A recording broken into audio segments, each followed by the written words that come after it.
Okay. Back to my channel is Rene Marcus. Thank you so very much for tuning in. And if you're new to my channel, please do me that favor and press that subscribe button.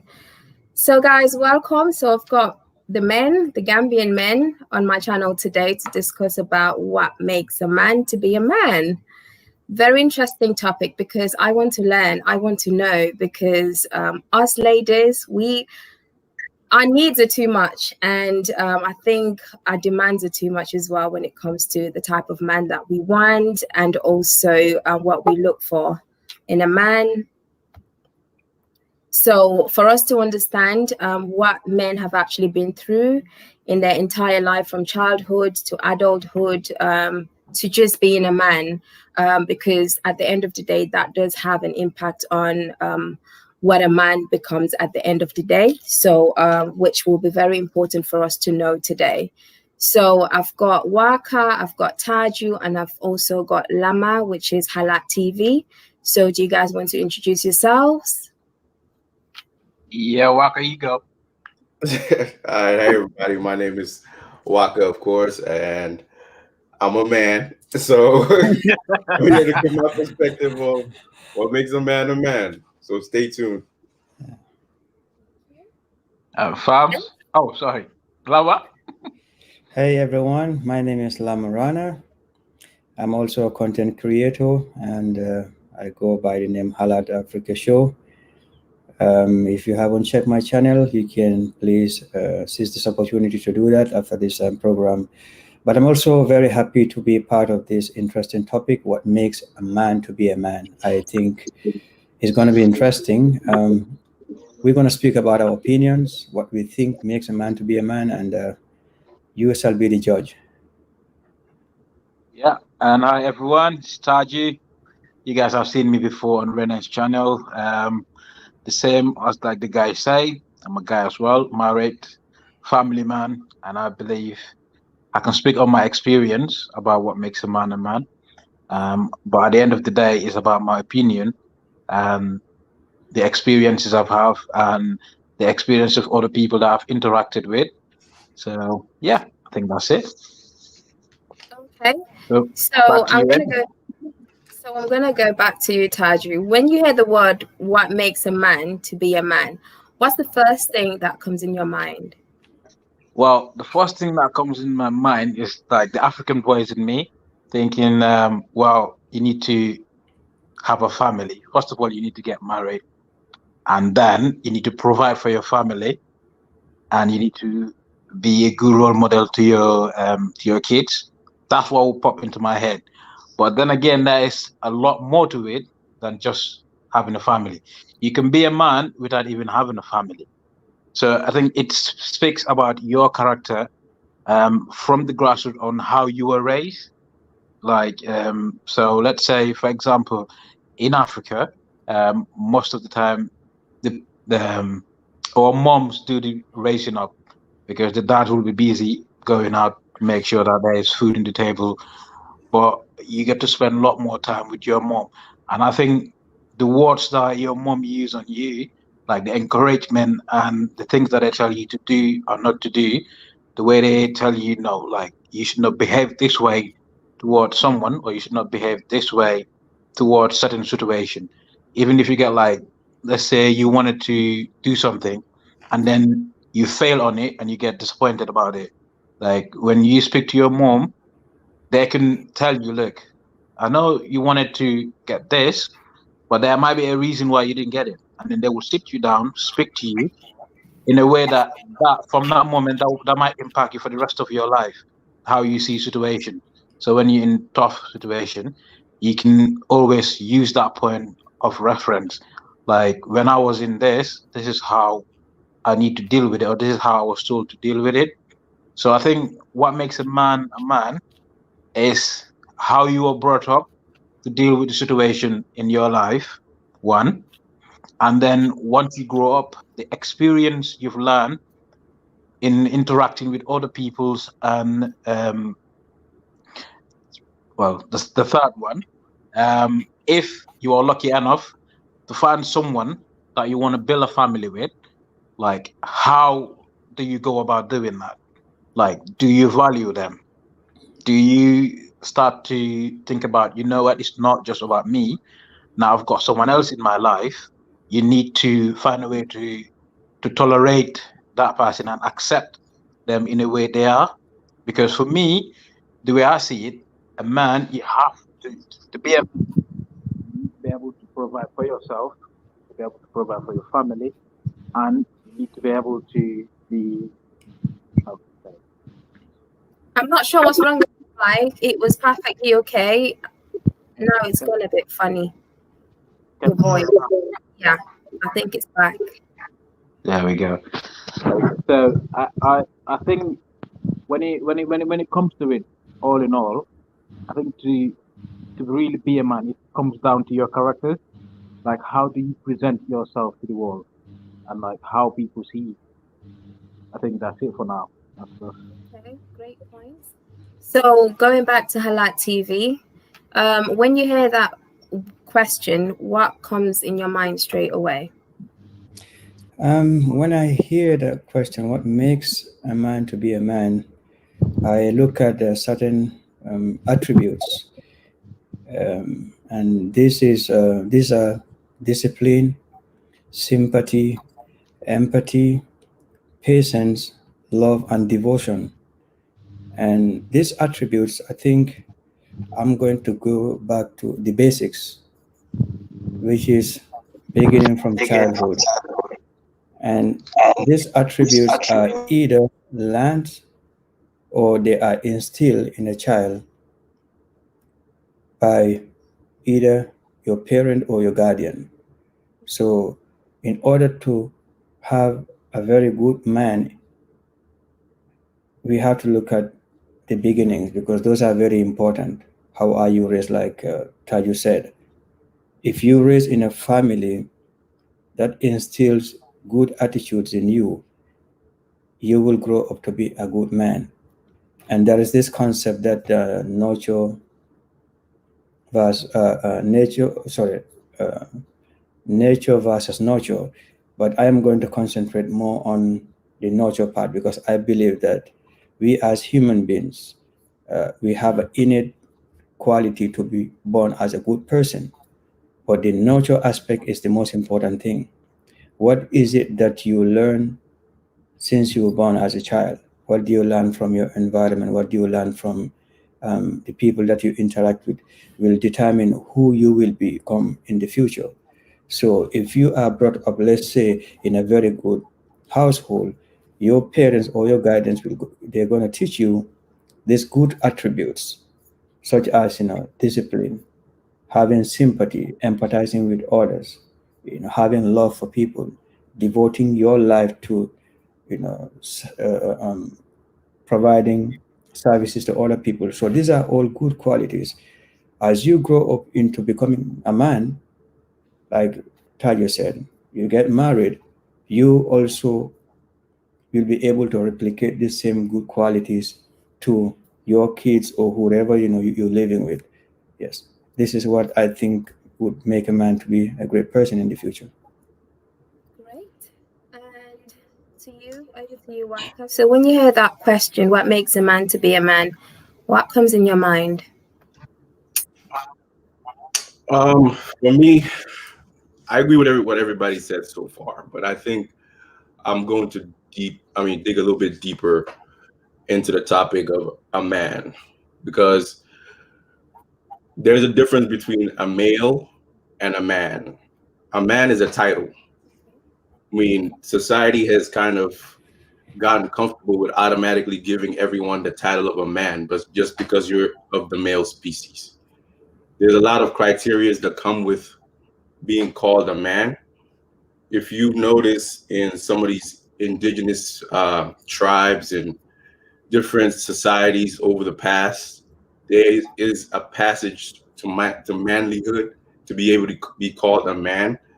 There's certain criteria you have to meet in order for you to say, I'm a man. Not just because you're of a male species, you're automatically a man, or just because you reach 18, now you're a man, or you can drive, or you got married. There's a lot of qualities that should be looked at in a person for them to be called a man, at least in my view. I'll give you an example from when I was younger. There's this thing where we go through like circumcision, and all the men are kind of like separated and stuff like that for, let's say, about a month or so. And I would say that the lessons I've learned through that journey in what we quote unquote call like the journey towards manhood is stuff that is still instilled in me till today. Some principles and the way that I act and the respect that I have for certain things from that experience kind of molded me to become who I am today. And I think for a subject, as a man, certain things that you really need to have is one is like integrity.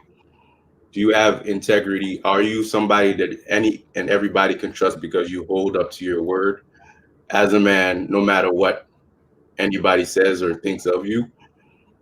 Two, are you accountable? Do you keep yourself accountable? Can you wake up every day in the morning and look at yourself in the mirror and said everything that you're doing or saying or the way that you're acting, you're able to keep yourself accountable? You're not pointing fingers at anybody else but yourself for how your life is and what it is that you're doing as a person. That's two. Three, are you trustworthy? A man is all but his word. Once you lose your word or lose your trust from anybody else, I don't see how you can, hit your chest and say, I'm a man. You're not. You're not true to your word at all. In some societies, a man has to be brave. Certain societies, you got to go kill a lion or something to go across that passage. So are you a brave person? Can you confidently say that I'm a man? If anything was to go wrong, I am able to stand up in front of my family and protect and do what it is that I need to do as a man? Or are you going to run? And are you a provider?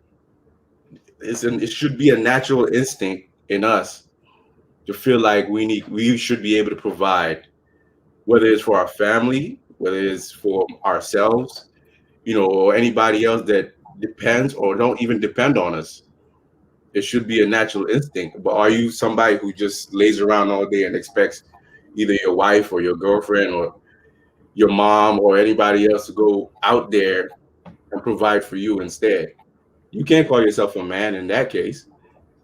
So, and another thing is, do you have respect? A person without respect, how do you expect anybody else to respect you?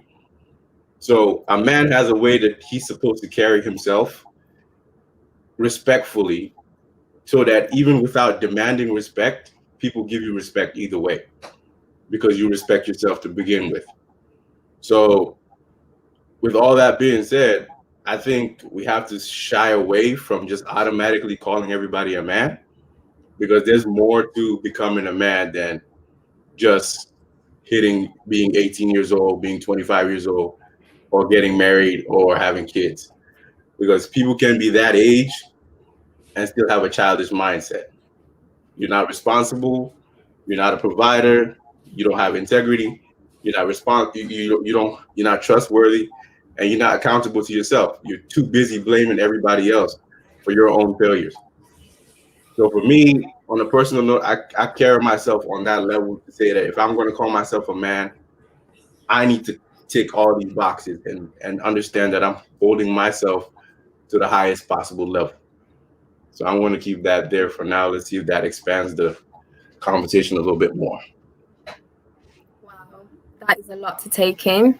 Well, in regards to the African community, let's say Gambia, because we all know in Gambia, we see quite a lot of men. I don't even know whether to call them men anymore, but the ones that just sit outside and just make the attire and everything. So what would we call those people? And they basically don't even go out to look for a job or anything. They just sit down and believe that something will come. So how would we call those people? Okay. For me, I think I'll go back to the basics again. There is a popular saying that says it takes a whole village to raise a child. And I believe it also takes a whole village to raise a man. because as a child, yeah, the fact that your parents instill discipline, because when you look at the whole concept of discipline, it entails a lot of things. You have to respect people. You should be able to work hard and not depend on anybody. So for a man to be a man, you have to inculcate some of these qualities in you. For some of our brothers who are back home, you are at the age of 30, your parents are still providing for you, you're still living under the care of your A parents. lot. I don't think they can qualify to be called a man, because like Walker said, that is between 13 to 19, that adolescent stage. Usually in the Gambia, we go through a rite of passage, like he said, that circumcision and everything. You go away for a month. They teach you how to respect your elders. They teach you how to work hard. They teach you how to deal with society in general. So after you come from that rite of passage, you finish your school, you sit home, continue to depend on your parents. I think it's a very bad example that anybody can show out there. But for those people also who are doing that, we have to go back to the basics again. We have to look at the parents. What is it that went wrong? Because something went wrong somewhere. Because I am not going to raise a child. You grow up to be a young man, you're in your late 20s, in your early 30s, and you're still under my care. I have to provide you shelter, clothing, and feeding. No. If you cannot help me as a parent, I will tell you, go out there and hustle for yourself. At least if you can do it for me, do it for yourself. Because at the end of the day, what I am able to achieve as a parent, I want you to even achieve more than me. So for the fact that you're still under my care at that age, I, as a parent, I think I have a responsibility in that. And it goes back to the basics again. How do you raise a child? Because the nurturing aspect is very important. I'll take an example. When I was growing up, very young, my dad is a farmer. During the rainy season, during the dry season, he will go out and then cut firewood. But wherever my dad goes, I am with him in the bush. I started learning very early. At the age of 7, I was always next to him. I see exactly what he is doing. And then I learned this attitude of working hard, and it helped me all my life up till this stage. So I think it's very important the way we nurture kids as a parent or as a guardian. So those formative years in their development is important. We have to be very careful, because a child is just like a clay. You can mold it anyhow you want to, but if you allow that clay to dry, you can't. If you want to mold it, you're going to break it. So it is as simple as that. That's true. I have seen parents that instead of teaching their sons in a very early age how to basically grow up and be the perfect man, instead it's like not spoiling them, but giving them everything on their plate so easily, making life so easy for them, and not showing them the hard way of life so that they can grow up and be a better person. You're going to end up seeing a guy growing up in for him to actually go out and basically work hard and bring food onto the table. Instead, that person, maybe the mom or dad, will find a wife for them, make them get married to that person, build a house for them, and put them in there with the wife and also with the kids. I don't call those type of people a man, because they don't have the value to basically be a man. What would you have to say in regards to that, Taju? I think that I think that goes back to Waka and Lama's point. Like, to be a man, you have to go through certain transition. And I was reading about this. I think it's this Aboriginal communities in Ethiopia. To do the passage of manhood, you have to jump over a cow, I think, or a bull. You have to jump over it, and then they have to do some certain ceremonies. If you fail to do it, you are still a male, but you are not considered to be a man.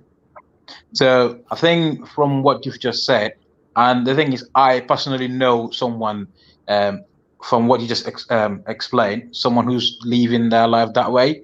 Their mom, she's about 70 something odd. She's the one feeding him. She's doing business between Gambia and Senegal, and he is still living with his mom. The mom is the one paying for the house. She already built it anyway, and she is the one that's feeding him and his wife and his kid, and he's still there. So the thing is, with people like that, I know some people might say that it is harsh to say that, but the reality it is you can't call yourself a man if you cannot step up, if you cannot take responsibilities for your actions. Like Lama said, it goes back from the grassroots. How were you brought up?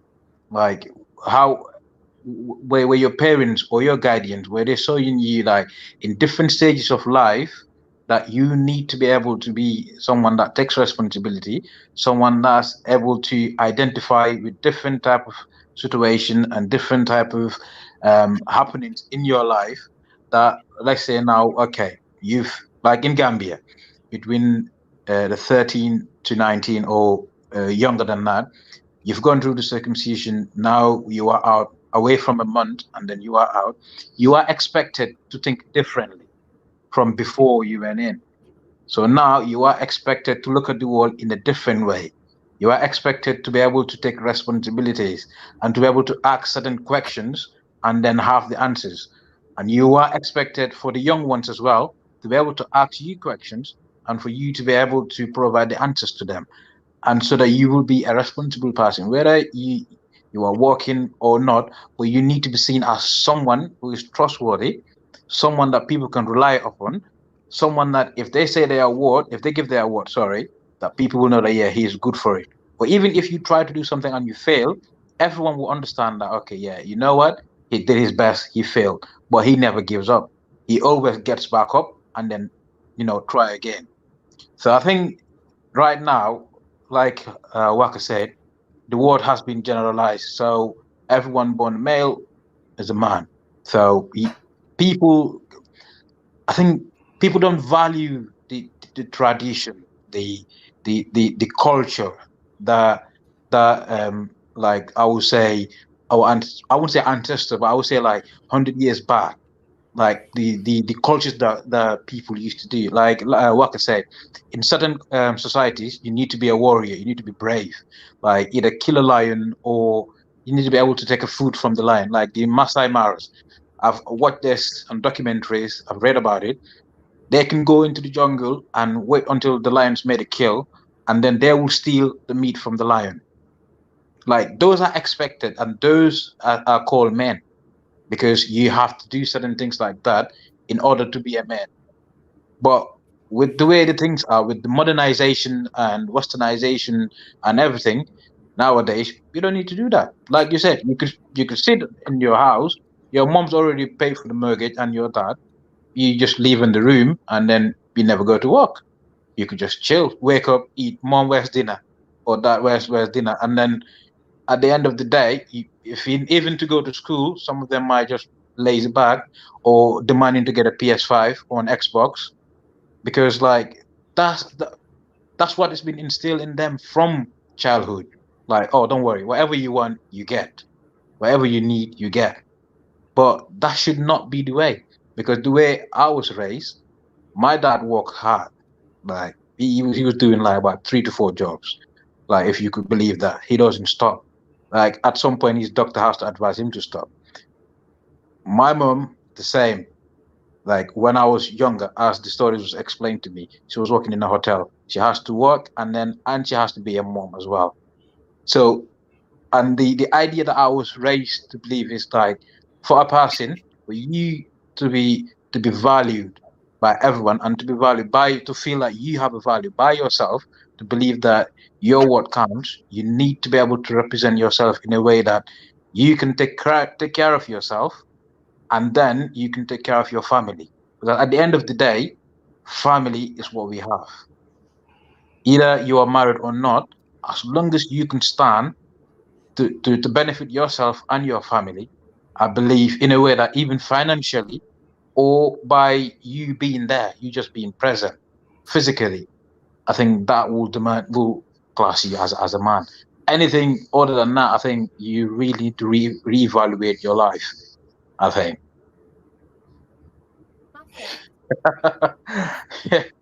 yeah, yeah, swag. I think, yeah, I think. Yeah, go ahead, Yeah, Taji.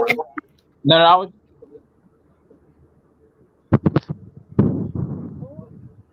I'm not sure what happened to your mic again. Can you hear me now? I think it's okay now.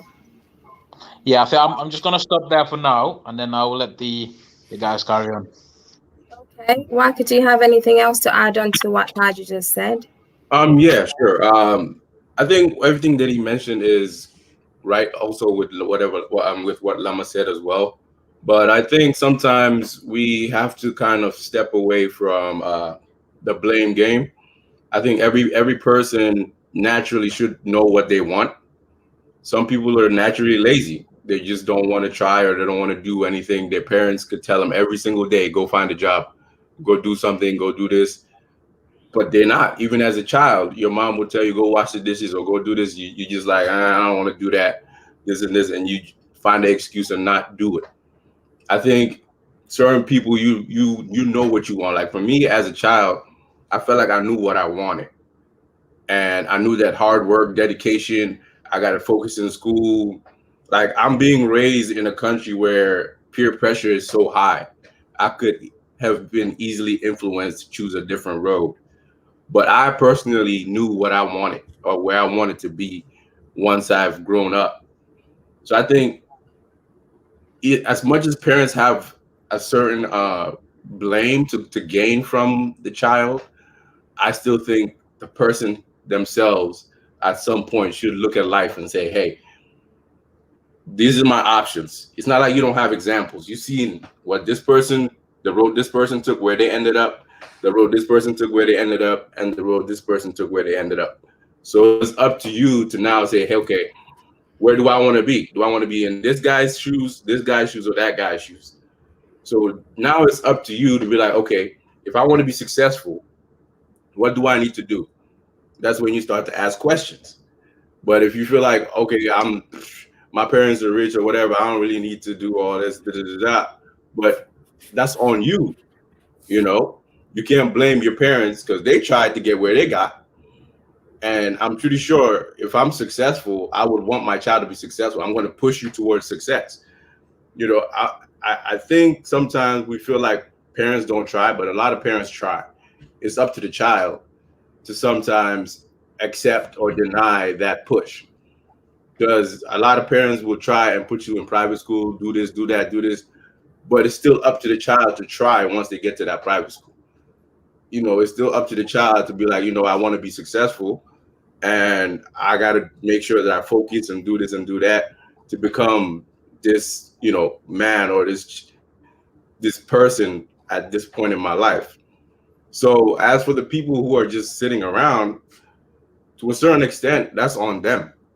I mean, as hard it is to say, every human being has their own personal wants and dislikes. So you can't tell me what I want at the end of the day. I know what I want. So do you have the willpower and the heart to get up and go get it?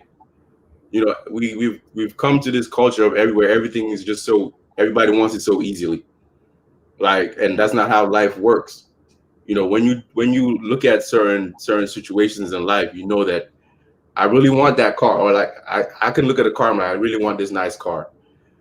But then I'm saying, like, how am I ever gonna get it? Like, no, I don't have my mom is not rich, my dad is not rich. But how do I get this car that I want? I got this. I got 2 hands, I got 2 feet, I can walk, I can do whatever I want. God has blessed me to have that opportunity. It's a no-brainer. What do I need to do to get myself in that car? So at the end of the day, it comes back to the person. Because after a certain age, your parents can no longer dictate your life. God brought parents to us to guide us from beginning to whenever we reach that adulthood age.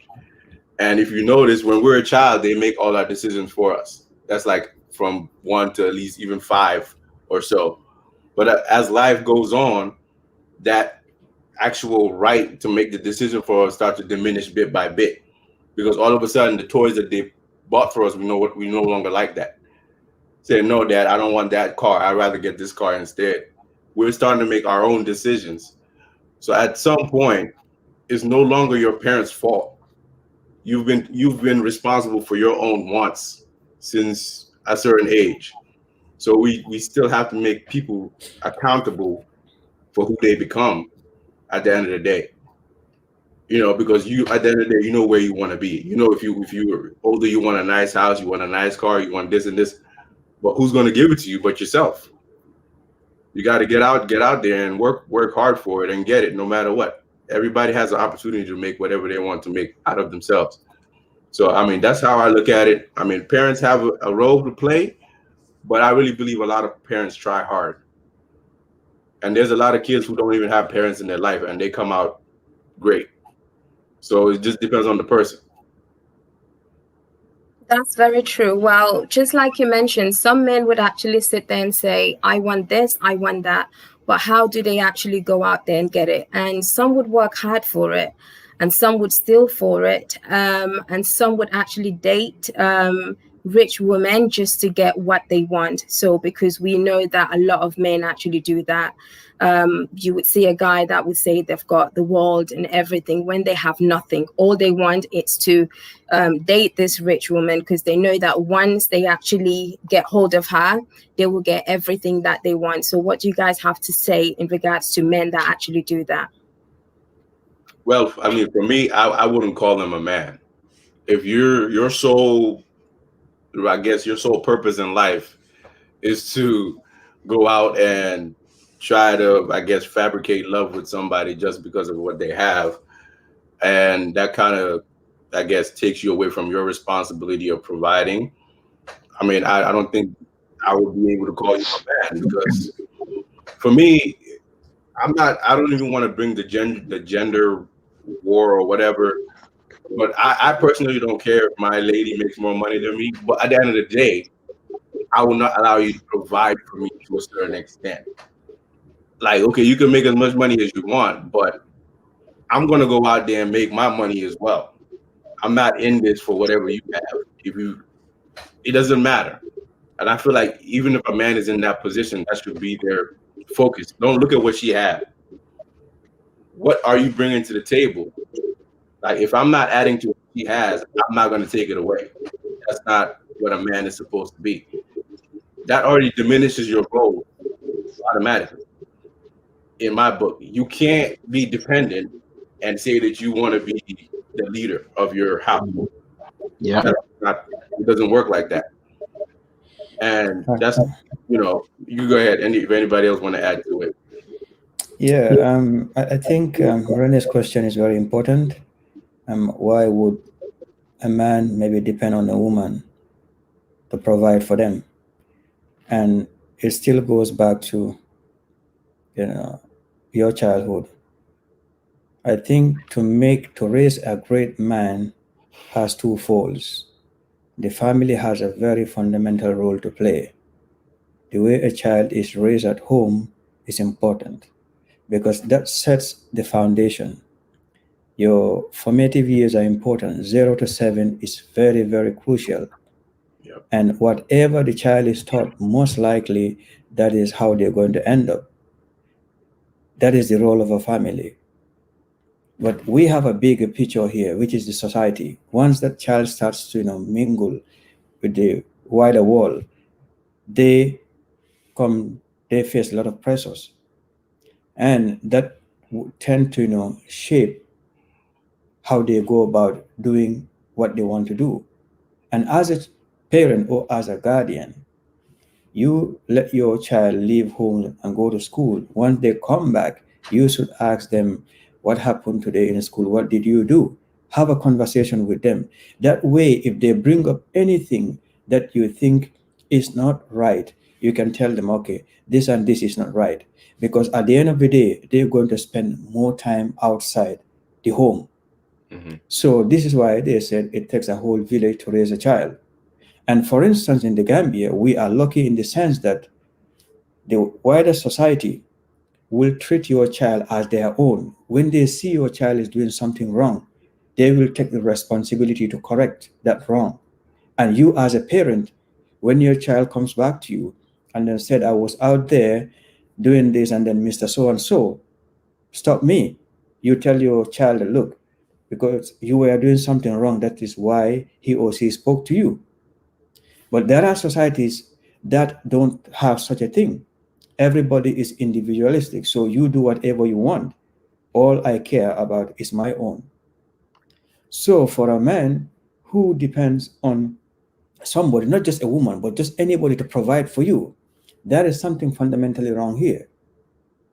Because one, you lack that self-pride and the belief that you can do for yourself. Because we have to understand that there is what we call positive affirmation or reaffirmation. And as a child grows, or as a child is growing, these are things which are important, because if somebody does something right, you have to tell them what you do is right, and you have to make them believe that they are who they are. They can do for themselves, they can get to anywhere they want to get to. And this is why people have mentors. Sometimes we see in our societies, somebody will tell you, maybe a girl child, you did this in school, or you're not doing very well in school. They'll tell, okay, man, you're going to just end up, being a housewife. Yep. But it's just because you are not very good in school. Not very good in school doesn't mean that, you're stupid. Maybe you're going to be good in sewing, or in arts and craft, or in something else. So, but the fact that somebody has told you you can never make it if you don't make it in school could have a lasting effect on you psychologically. And we have seen this thing play out, for some of our boys growing up. You can be in a family where, and I think sometimes we have to even blame the parents here. You could have a sibling, one of them is doing good. The parents will entirely focus on the person who is doing good. You who is not shining today, they just look at you as somebody who is aimless, you idle, and this affects you. And sometimes,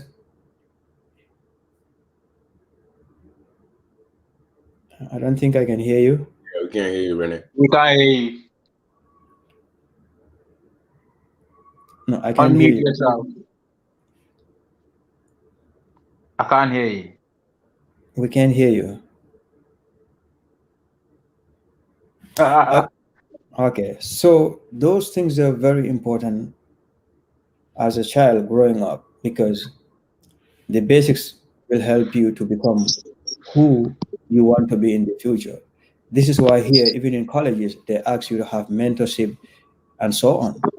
Because at the end of the day, somebody has to hold your hand. Somebody has to show you the way.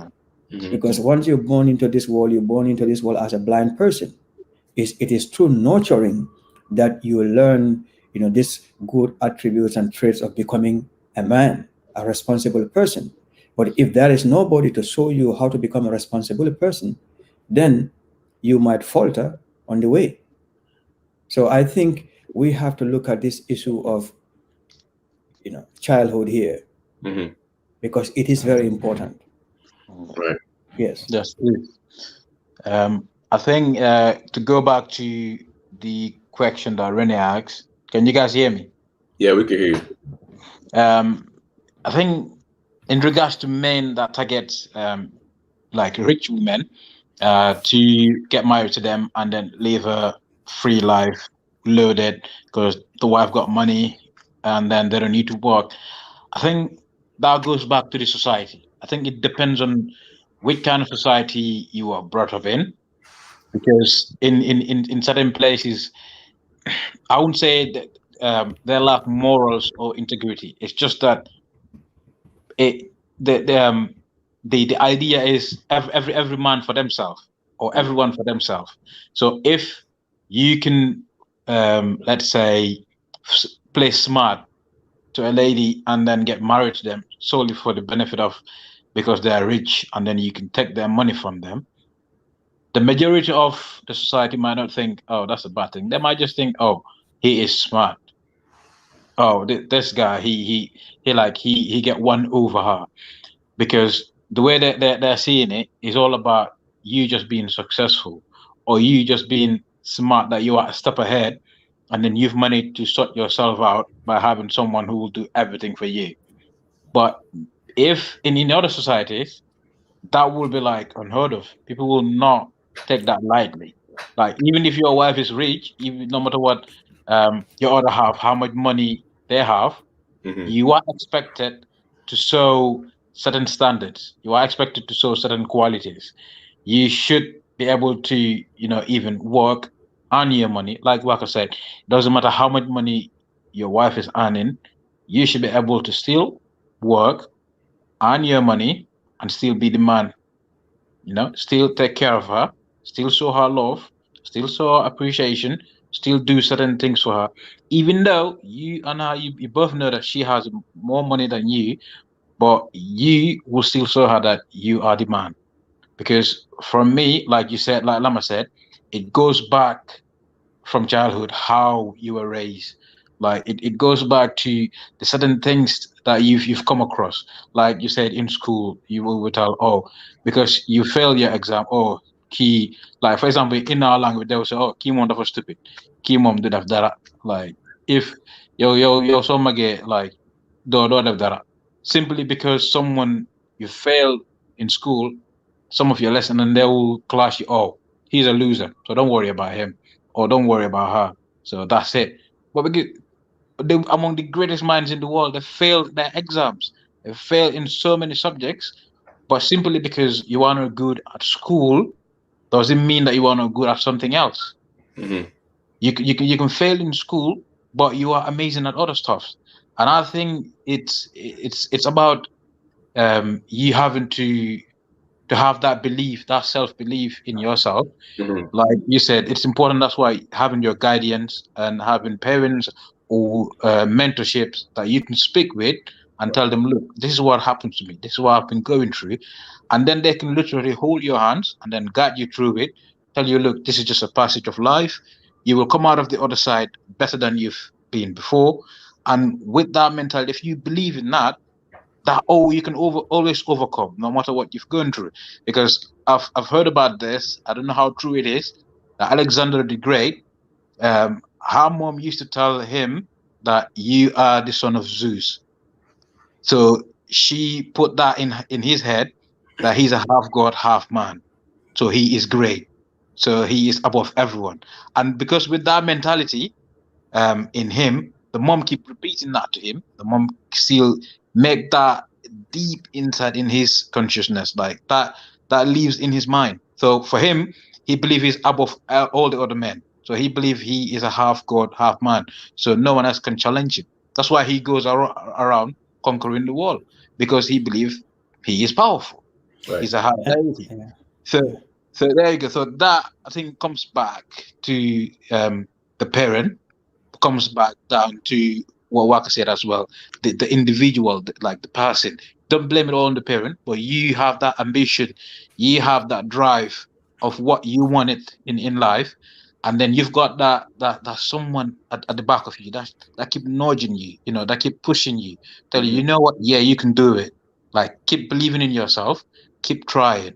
So, and that will push you further and further. And every trial you've gone through, and you come out the other end, you learn that, okay, you know what? Even if what you wanted, the outcome didn't come out the way you wanted, but you still learn something, and you know what? Okay, next time I'm going to do it that way.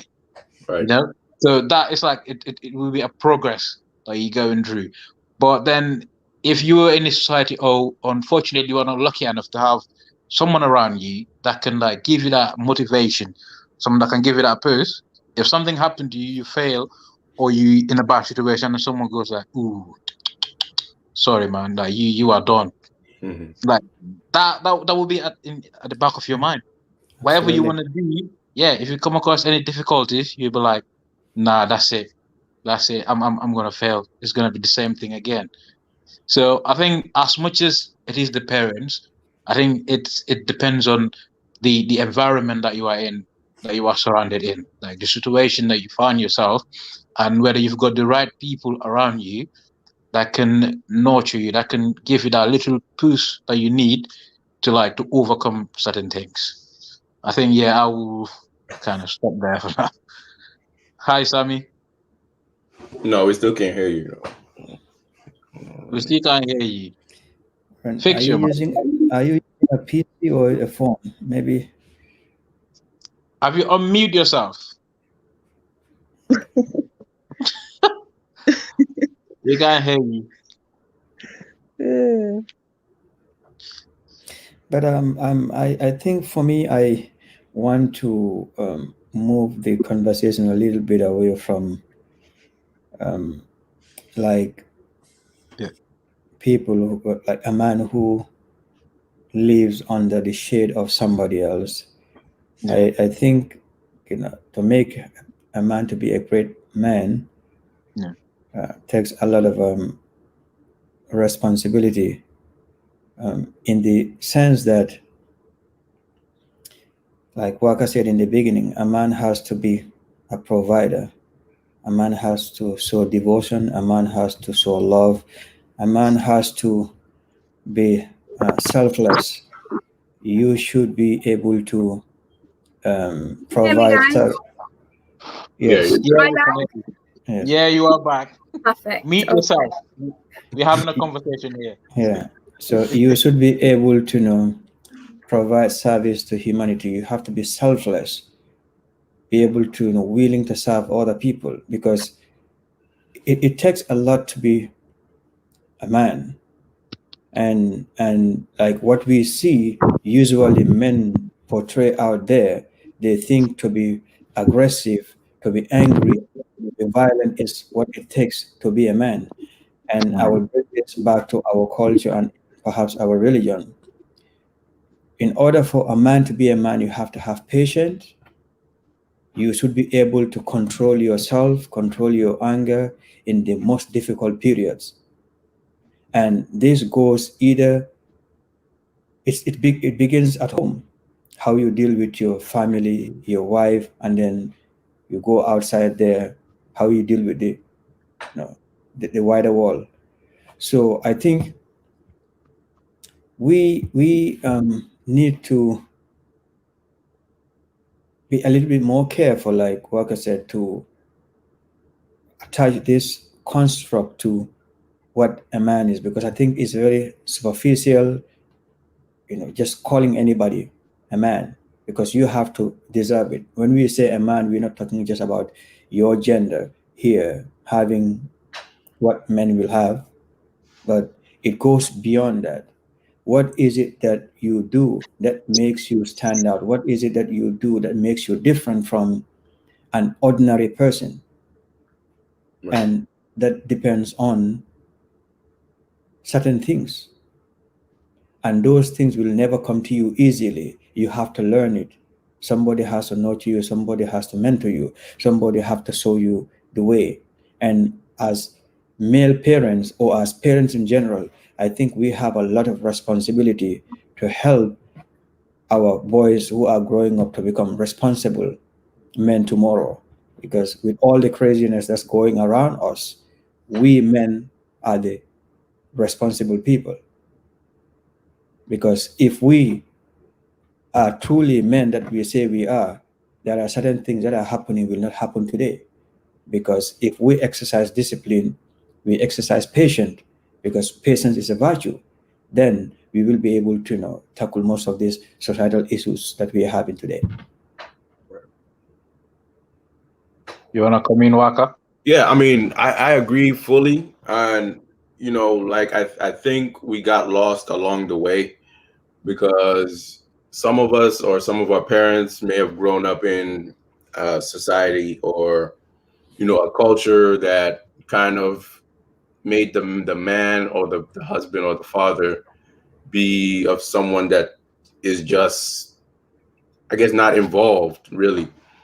Like most of them is just when you wake up in the morning, you just say hi, how are you doing, and that's the last conversation you guys have.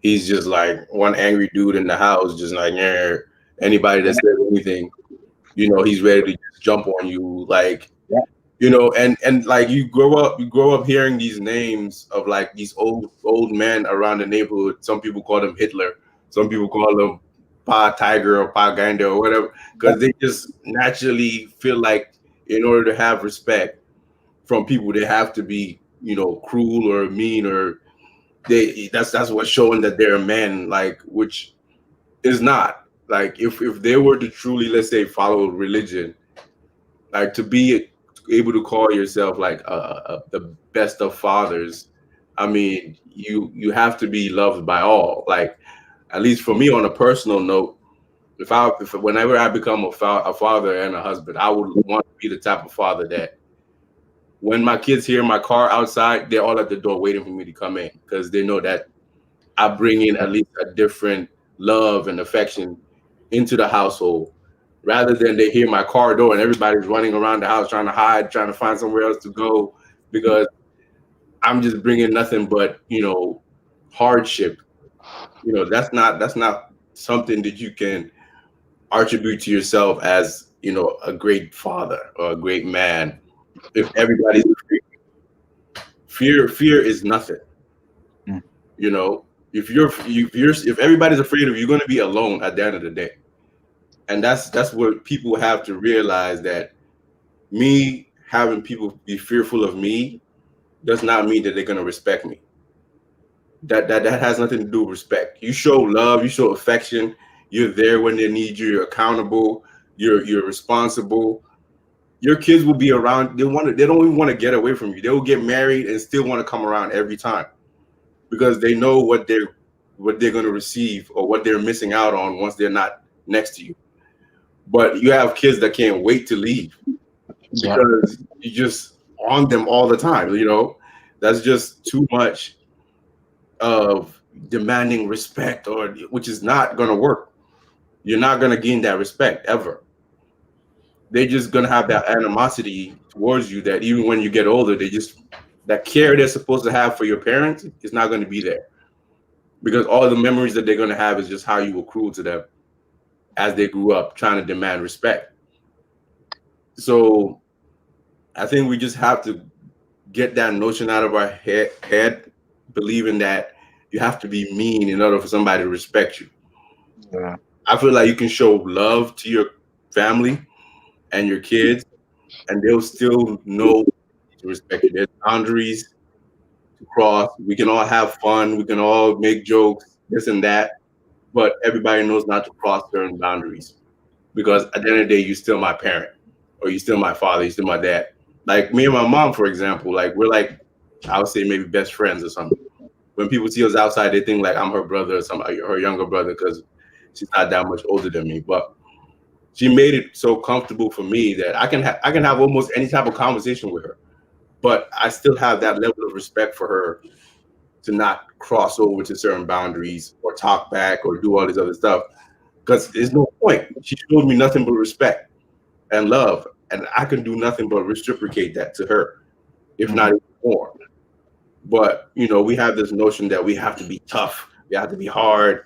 Whatever you say, hey, you must, like hot slap. Like, you don't have to do all that. Yeah. And there's, I've seen other examples with other parents who just built on fear. To the point your kids have secrets. Nobody's telling you anything. I have cousins that they don't tell their parents stuff, and they come tell my mom, because my mom is like free spirit. She doesn't care. Like, she would talk to you and do all that stuff, but she's not gonna judge you in that way and just lash out. So in order for you to have that trust relationship with your child, you have to put that setting in there, especially as a father. Moms, sometimes they have that relationship where kids are more comfortable, but the dad is hard, because you don't even sit to have that moment with them for them to be comfortable to talk to you. So it's something that we really have to work on, that fear is not the way. Yeah. True. So Sammy, you wanna Hi. you wanna say something? Yeah. I think I'll agree with you guys on that. You don't have to be tough all the time or get your people scared of you just to prove that you are a man. Because regardless whether you are tough, responsible, irresponsible, or you're calm, you're still a man. Like that's a fact that nobody can change. A man is a man, regardless the type of man they are in your eyes. But like you said, sometimes when some African homes, all the kids are scared of the dad because they're thinking that, oh, I need to be strict, I need to frown my face for people to respect me, for my kids to know that, hey, I'm a strong man, when that's not really the case. What you're doing is that you're putting this fear in them, and it's going to be very unfortunate if your kids, especially the boys, are going to grow up and take after you.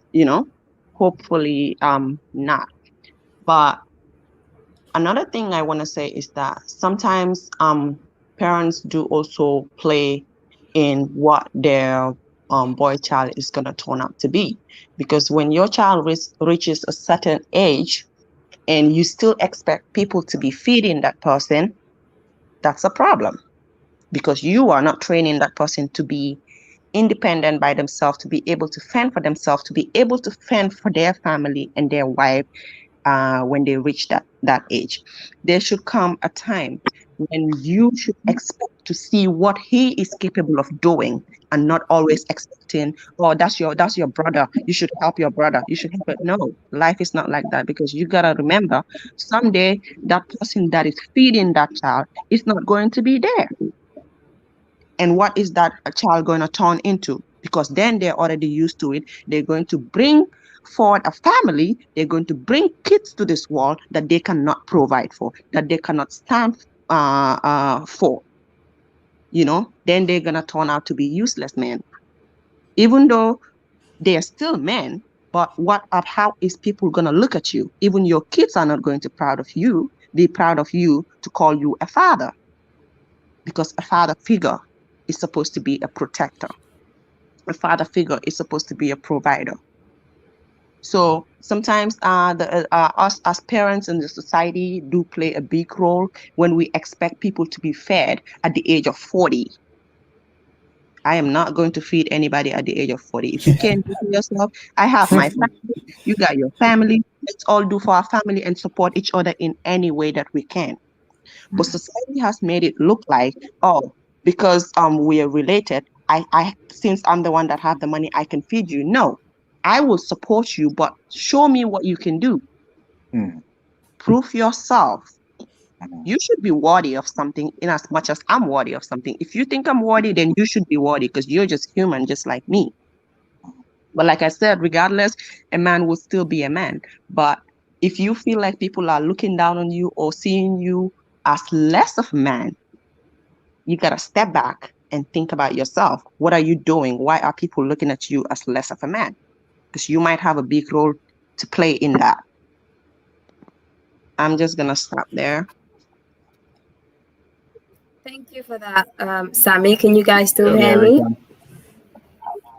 Okay, I'm just going to let Blooming in. Are you available to talk? Yes, I am. Thank you for having me. So on this topic, I think this is a great topic to have. One of the first things that come to mind when I think about what makes a man is going to be leadership. I feel like that's very important.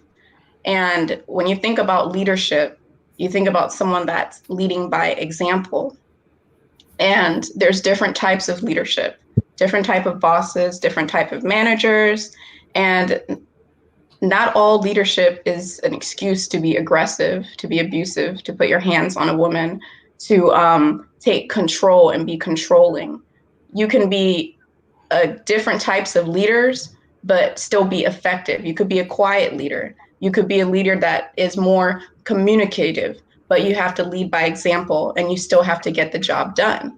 And I think some of the job responsibilities as a man being a leader is to be a protector, is to be a provider, and is to actually lay down a foundation for rest to follow. And I feel like it's really important to lead by example, because you're basically the head of the household. So if you are coming from work drunk and you're beating up your wife, or you acting a certain way in front of your children are going to actually mimic that, because that's the head of the household. That's what naturally in nature, we look up to the father to give teachings. We look up to the father as a role model, as a mentor. And I think it's just really, really important to lead by example when it comes to being a man. I think another thing that's really important is to have a sense of urgency, turning aggression into urgency, turning anger. You can still release anger, obviously. Everybody gets angry, you got to release it, but turning it into urgency. Like, what needs to get done? I have a responsibility. This is urgent. I have to bring food onto the table. This is urgent. The person I'm dating, they're making money and I'm making $0. How is that affecting the family? This is urgent. I have to step up to the plate. I have to take initiative, and I have to be a leader.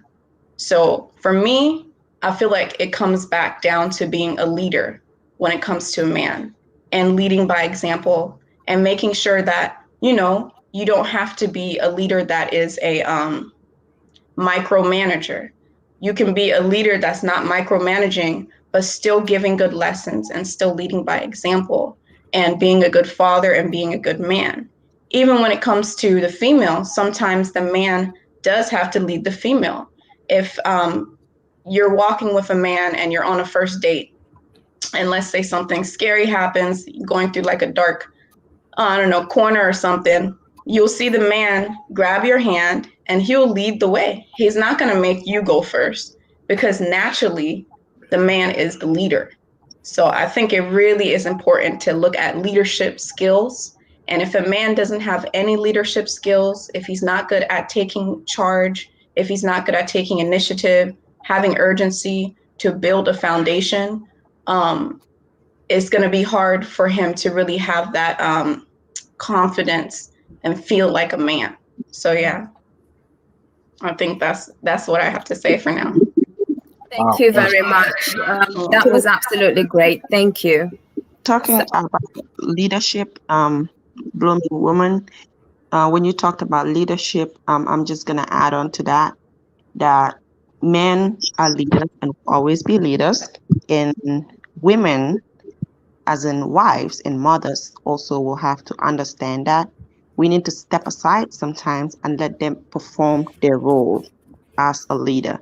You cannot always want to be in the way of your man, because now they're going to feel that you want to take their position, and you know how our African men can feel about that, So there's good and bad, because we always say, oh, people are westernized now, women are westernized, but then there's still good and bad in it, It's up to you to pick the good part of being westernized, which is also having your man also respect your opinion and appreciate you as well, and also leave the bad side out of it. Because if you're too western and you bring both the good and the bad with you, most likely we're going to see the bad, right?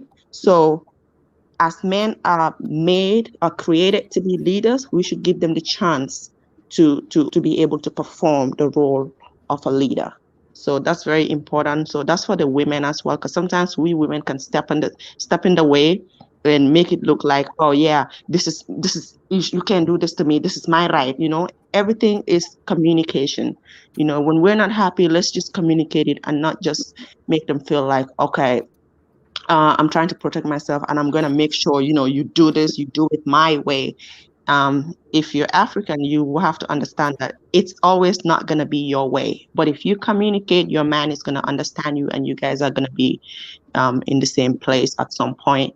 It's better than wanting to take over his place, because most African men will not let you take their place. And a little thing you do might make them feel less of a man as well. So let's remember leadership in everything that we're doing, that our men are created to be leaders, and we should give them the chance to do what they're supposed to do.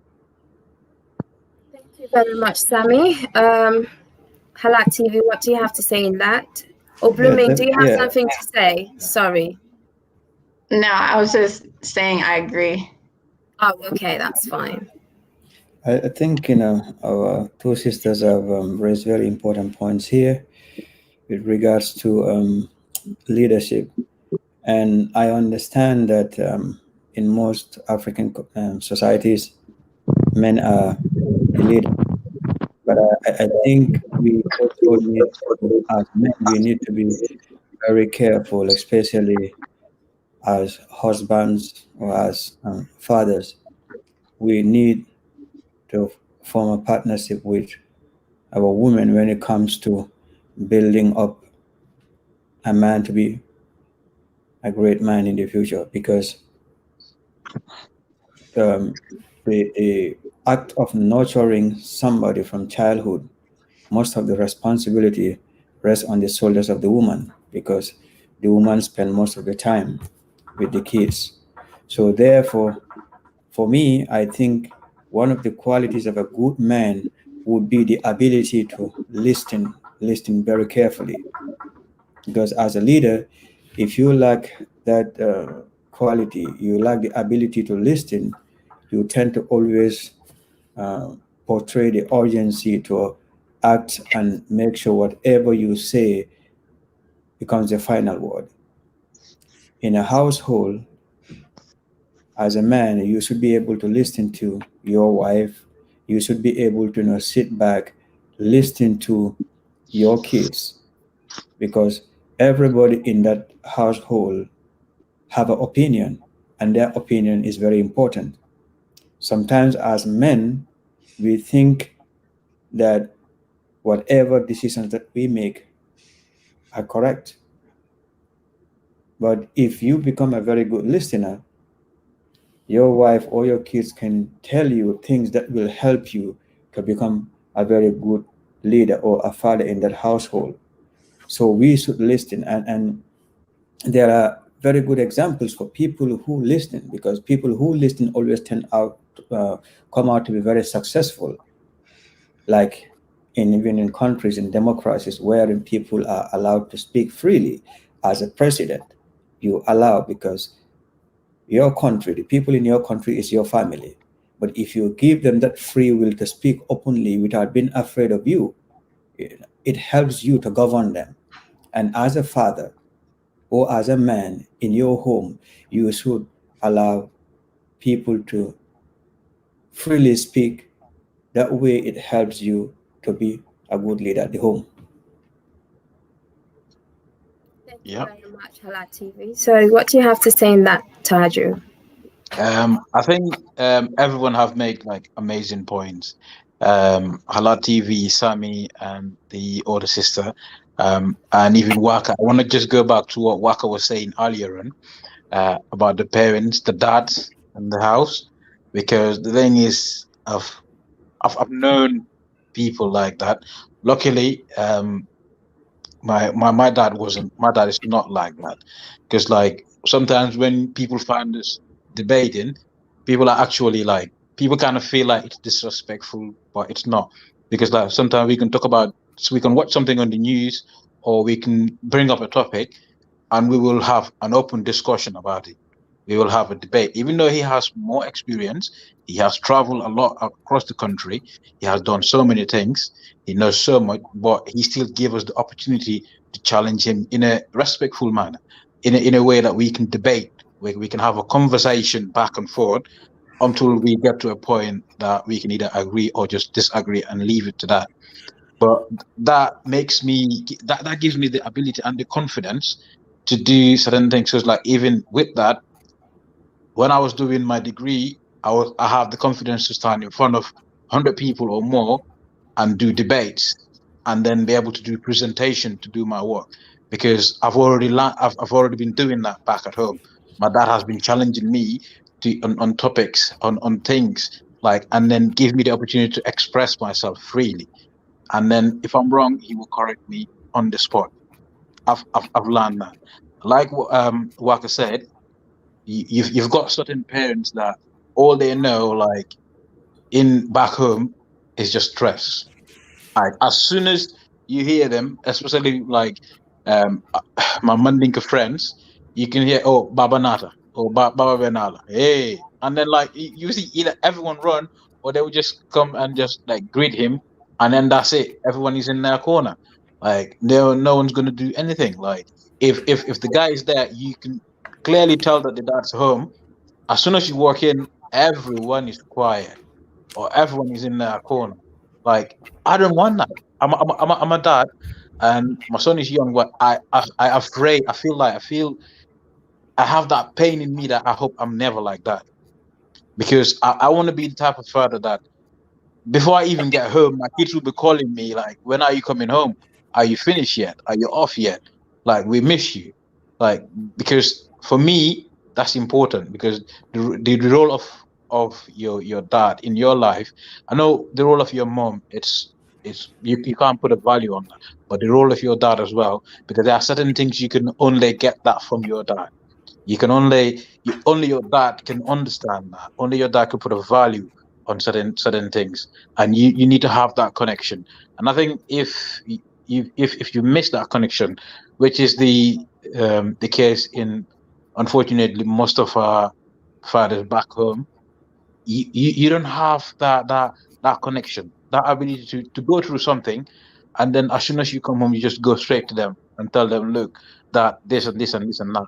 No, like you rather talk to the stranger outside, or then find a way of telling it to your mom, or even telling it to someone else rather than telling it to your dad, because he's not even, either he's not going to give you that time, or that as soon as you start talking, you might even get a slap on the face for disrespecting, or for like even wasting his time or bringing that topic on. So I think with that, for a parent, like for a guy, for a man, you need to be understanding. You need to be able to, like Lama said, listen. Take your time, no matter how busy you are, even if it is 5 minutes. Take your time, speak to your kids, like have that interaction with them. Be open up to them. Be that the part of a person that like they can run to you and tell you, look, dad, I've did this, I've did that. Like, and then they will expect that you will give them something beneficiary in return. Like they're not gonna expect, or you're just gonna put them down and then that's it. Right. So I think that's very important. And then again, like the sister mentioned, you need to have characters and standards. Like you have to be, you need to be able to take the lead. Like, yes, you need to provide, you need to do all that, but you need to be able to take the lead. You need to be able to be that person that if anything happens, if anything is going on, they can look to you, they can look up to you, look towards you, and expect for you to come up with a solution. And then again, that comes to you being protective. You've been allowing yourself to listen to what everyone else has to say, and then from there, come up with a solution. Like Sammy said, it is good to work together, yes, but at the same time, you don't want to feel like belittled. Like, for example, you see the example, and I mean here, the like on the movies or whatever, you be with someone here, and then they will tell you, okay, it's 50-50, like, and that 50-50, it actually means 20-80, because you the guy, if you speak up, or what you saying now, you putting me down or this and that, but if you try to be the man, like the lady might feel like, oh wait, you're being aggressive, or like, oh yeah, you're doing this because I'm a woman, but no, or can I not do this for myself, or like you even trying to help and they say, oh no, I can do it. Like, it's not, I'm not saying that you can't do it, but the way I was raised is that the guy, I need to take responsibility. I need to take the lead. I need to take step. I'm not saying that you can't do it, but whilst I'm present, let me take charge. I need you to support me and be on my side. I think that we need to go back to like to the basics, simplify things. And I think as long as we haven't done, as long as we haven't recognized each other's responsibilities and the way that every single individual have to play a part in it, I think that's gonna affect in general, like how a man turns up. Like even in the house, if you say as a young man, you see how your parents are interacting. Let's say you don't see any love in them. Like all you see is the dad coming home, where's my dinner? And like the mom get the dinner, and then that's it. He eats and he's on in front of the TV, just watching TV. You're not even speaking to your kids or speaking to your wife. You'll be shouting and yelling, and the mom will be hiding in the kitchen or in the corner. You growing up seeing that, you will think that that's the way to treat your woman. That's the way you treat your wife, and that's the way you treat your kids, because that's how you see your parents behaving. But if you have a dad that you see that nurtures and then take care of his wife, you come home and then you get your food when it's ready, and you interact with your wife. You speak to your wife, you speak to your kids, find out how their day was, like what have they done, what have they has been going through, have they got any questions, have they eaten, have they blah blah. Like you interact with them. If a young child see that, if they grow up, that will be a way that they will treat their partner as well. Unless they have it in them to ignore all that and then do the way they want to do, but that will be on them. But you, as the parents, you've done your part. So I think I will stop here and let the guys and the ladies carry on. Thank you very much, Taju. That was a well-detailed information. So Spearman have actually asked a question: what are the different type of men we do have in the society? So back to you, Waka. What would you have to say in that? For me, I would say I'll go back to the way I started. I don't think there's specifically different types of men per se. I think it's either you're a man or you're not. There's certain criteria that no matter where it is that you come from around the world, you would have to meet those pretty much same characteristics to be able to define yourself as a man, which is, again, integrity, accountability, trustworthy. Are you brave? Are you a provider? Are you a protector? Do you have confidence in yourself? Do you have respect? Things like that. It doesn't matter where you're from or what part of society you're from. If you have that in you, you are entitled to call yourself a man. So it's just like I said, the word man is not automatically something that you are, titled with. It's just a title. It's not really something that is automatic. It's something that you have to earn. So at the end of the day, there's not different types. A man is a man. There's different ways of showing it, depending on your circumstances and depending on where you're from. But those qualities of manlyhood is still the same. So it just comes back to who you are as a person. If you don't have any type of responsibility, no type of integrity, you're not trustworthy, you don't have any type of accountability, you just look to blame everybody else for your own failures, I don't think you should have the right to call yourself a man. Or I don't think anybody else should classify you as a man at the end of the day. I mean, it's not on us to tell you if you're a man or not, but I think to be able to earn that title, because generations and years upon years, it has had to have been a rite of passage for everybody else. No matter which society you're from, you have to have done something in order for the whole society. Whether you have to go to war, or you had to go hunting, or there's some type of traditional journey that you had to go through to really come out of that, and everybody all of a sudden gives you that respect of no longer looking at you as a boy, and now you're a man. So I think we've been lost in this, the Western society of just ignoring all the criteria that we need to meet to be able to be called a man. Because even us, like as Gambians, the whole early journey that I mentioned earlier about, getting circumcised and going through that, even if that's starting to fade away from our own culture, because now a lot of parents are just going to circumcise their kids as soon as they're born, and those kids don't go through the same thing. And you start to see the difference from their generation and our generation, and how, they start to interact with one another and how they look at the world, that it's just a big gap.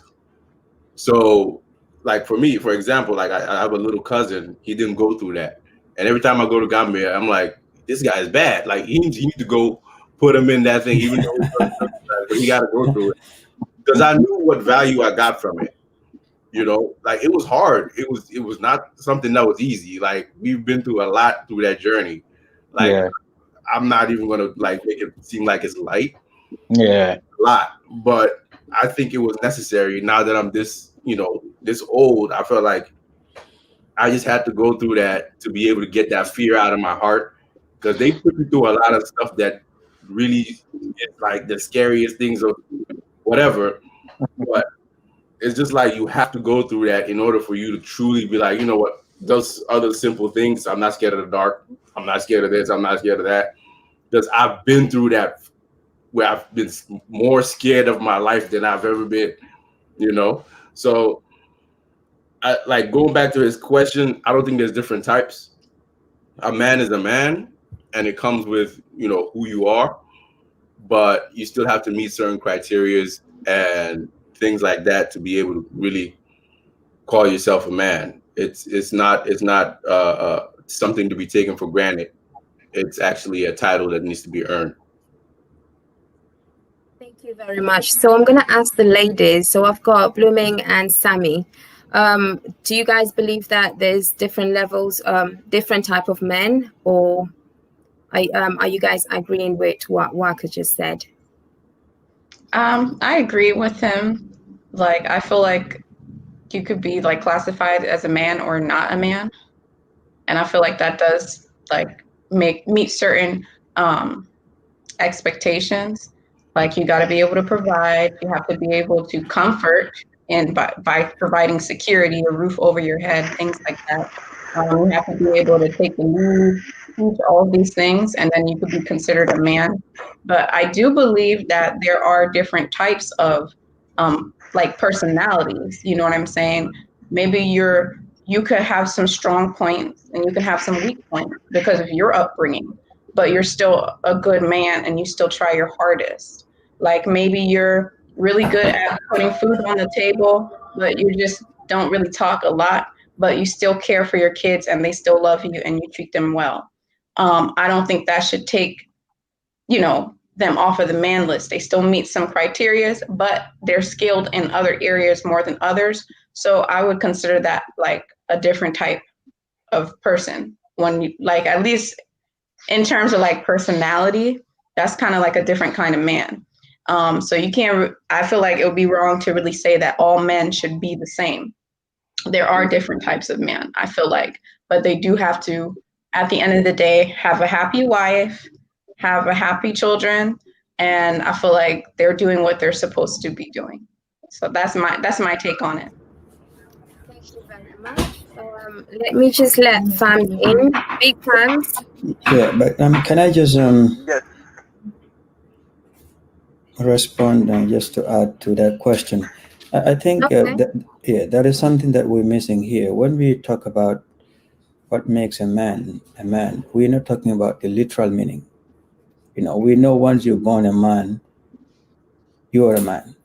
But it takes more than just your gender specificity to become a man. And like Waka said, for me personally, to become a man, you have to earn it. It is not just a title that should be, conferred on anybody. And with that, you have to have discipline. And when we talk about the person, let's first talk about the person, not the responsibility that they're going to assume later in life. But let's look at the human being, the man himself. What makes you a man? You have to have discipline. You should, have sympathy. You have to have, empathy. You have to have love and devotion, because this will define who you become in the future. So here we're talking about making the human being, the man, to be a responsible person. Then once you have all these qualities in you, you can go out there to become a husband, to become a father, to become a teacher, to become a president and everything. So, but unless we have this, basic attributes instilled in somebody from a childhood, a boy, you will grow up to become somebody different. Because we know that discipline is the most important thing in anything that you do. at your workplace. Discipline will show you how to deal with people, when to come to work on time, when to leave, how do you talk, and everything. So these are important, because once you have all of these attributes in you, you should be able to go out there and then impact other people positively, whether as a husband, a father, or a leader at an institution or whatever. So this is my take. Thank you very much, Halat TV. So I'm just gonna let Big Fams in. Fams, are you there? Yes. Hey guys. Yeah. So how's it going, man? So the question or the topic says what makes a man a man. I think the definition of it is, it might be kind of funny a little bit, but I think a man is just an adult male human. That's how I see it. Right? We have people who age but they don't grow. So there's a difference between those two, and then what really makes a man is like I think taking responsibility, number one, knowing what, how, and where to do stuff, and what to say, and how to take care of business when when you are required to do. Because as a man, you have to be proactive. You have to know that this is what I have to do to take care of business in my house. You don't have to allow nobody to tell you what to do in your own house, not especially your wife. She can suggest to you, but don't let her take care of business in the house. Then that's gonna make you look like you look little in front of her face. Because you as a man have to be protective, number one. You have to be the go-getter. You have to lead by example. Let your wife be proud of you, that no matter how little it is, no matter how little you can achieve, let them know that you are doing at least an effort to bring changes and to uplift your family and your kids. That's what makes a man. And coming about the different types of guys, the different type of men, I think we have two different kinds. We have like I always lament on, we have deadbeats and we have responsible men. Deadbeats are those who don't, who refuse to take up responsibility, who are always, like suckers, who are always there, not taking responsibility, not guiding your kids, your family, not stepping in when issues arise, and not being proactive. That's what I see. And somebody mentioned about men who always follow women because of wealth. Those are the kind of men we call deadbeats, because they can bring nothing to the table. The only way out that they feel proud about it is like if they have to suck it up from a woman or from somebody else. And Sammy mentioned about somebody like, some African men staying in their homes or parents' home for 30, 40 years. It's happening because we promoted that culture. Our parents promote that culture. But look at it. Come to the West, you're gonna see kids here at the age of 18. They're planning how to leave the house, because that's the culture over here. So that's just a little I have to contribute to this wonderful topic. Anyway, Thank you very thanks much, for your Big time. Fams. It's all right. Thank you. So back to you, Halat TV. What do you have to say in what Big Fams just mentioned about regarding there are different type of men? Yeah, there are different type of men, and like he mentioned, I think responsibility here is very important, because this is what is going to differentiate you from a responsible person and a deadbeat. Because at the end of the day, for a man to become a man, you have to go through certain stages. And in our society, in the Gambian society, when you get to a certain age, we expect you to transition from being under the care of somebody into becoming a provider. We expect you to marry, even if you don't marry, but we expect you to have your own home. And once you either have your own home or you get married, it comes with certain responsibilities. And how you go about dealing with those responsibilities will define whether you are a man or not. We know that there are people who are parents, but they are not what? that responsibility, because they are not doing anything right that a parent is supposed to do in a normal, good functioning society. So I think responsibility is important, and how you go about achieving that also is important. And I will always refer back to the beginnings, your childhood, how you were raised, how you were nurtured by your parents, and then the general society will define who you will become in the future. Because we have to understand that we all come into this world as innocent people. So all the behaviors that we have in us are either instilled in us or they are learned. Like you will hear people will say, no one is born as a racist. And it's true. How do you learn to become a racist person is what you learn either from your parents or from society. So like, let's say in the Gambia, as a good father, you raise a boy and you saw him how to become responsible. You saw him how to show love, to show empathy, and to be kind to humanity. That person, 99% of the time, the person will grow up to emulate what the father showed him, because your father is there as a father figure. He is there as a mentor. He is there as a person to guide you into becoming who you want to be. And I think for the most part in the Gambia, we are lacking this in the sense that there is very little interaction between fathers and their sons. And we could attribute this into so many things. We know sometimes some of the fathers, they're not well off. They have to work the entire day. You leave the house from sunrise, you don't come back till sunset. And during what happened at work, there are so many things that goes on at work. And this is why I mentioned about patience, because you get so reeled up, angry at work because somebody did something to you. You get home, instead of releasing your anger at home, you come home, you want to behave like the lion in the house. Anybody who just talks to you, you respond aggressively. You don't have time for them. You don't want to even deal with your wife or your kids. So over time, your kids will become afraid of you. They will not communicate anything that they holding in. And if that continues, they will think that is the norm. That is how a child should behave when they become a responsible man. So in their home also, that trauma will continue. So it all goes back to the basics. How do we nurture a child to become a better man? Thank you, Lama. I wanted to add on that. Can you guys hear me? Yes. Okay. Yeah, we can hear you. And I would agree with you because even single moms that raise boys, you can only do it to a certain age.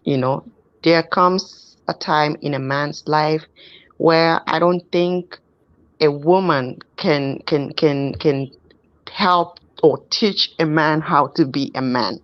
They always have to be a father figure, whether it's the dad or it's the uncle or a friend who can be in that position of a father figure to that person, to be able to teach them hey, you're a man, this is what you have to do. And it's also going to be easier for the kids to listen, or the boy child to listen to that type of person, because it's a man like them who are trying to tell them this is what you do to gain your respect, to be a man that you will be proud of yourself. So I think that's very important, to know that this is why a lot of parents don't like to be singles. For example, I have 2 boys, and I can see myself trying to raise them and telling them how to be a man when they're in maybe their teenage age. No, I don't think I can do it. And I need a man by my side to be able to help me do this, because I feel like they would be able to do a better job, because they're a man and they would be in a better position to teach them the ways of a man. And secondly, I think we have a big role to play here again, like parents. I think Taju said this, that sometimes when the way you talk to your child or the way you make them feel about themselves is what will make them a better person. If you're looking at your child and telling them, hey, you did this, you are a powerful person, you are a man, letting them know how strong they are and this is how you're supposed to be. It's going to encourage them to do even more because they're going to realize, okay, this is how my mom or my dad tells me that I am strong. I want to remain a strong man. I want to be a provider. I want to be a protector. So I am going to do more so that my mom can be proud of me. But you see, in Africa, sometimes we just look at some of these kids and we're like, hola good jigenbi. Yeah, this one is a woman rapper or stuff like that. Doing those things. The child is okay. The child is a child, but continuing to bring down a little child will make them feel like, oh, it's okay. My mom just says it and laugh. It's not okay to always bring them down or tell them that, oh, you're foolish, you're this. Don't bring your child down because at some point they're going to get used to it and think it's okay. When they do things that you think it's foolish, don't tell them you are foolish. That's why you did this. You are not a man. That's why you did this. No, let them know that what they did is wrong, but always encourage them when they're doing good things and show them that why they should do more.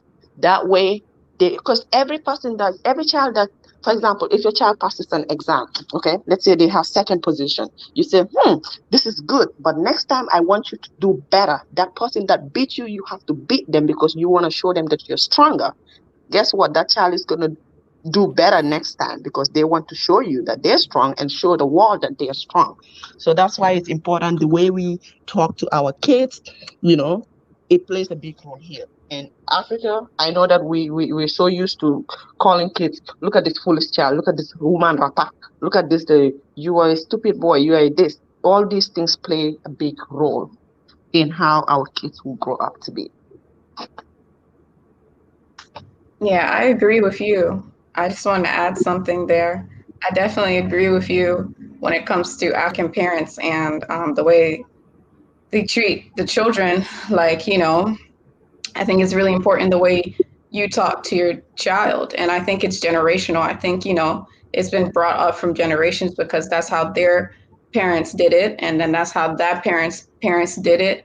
But is it working in today's society? It can actually be considered as abuse.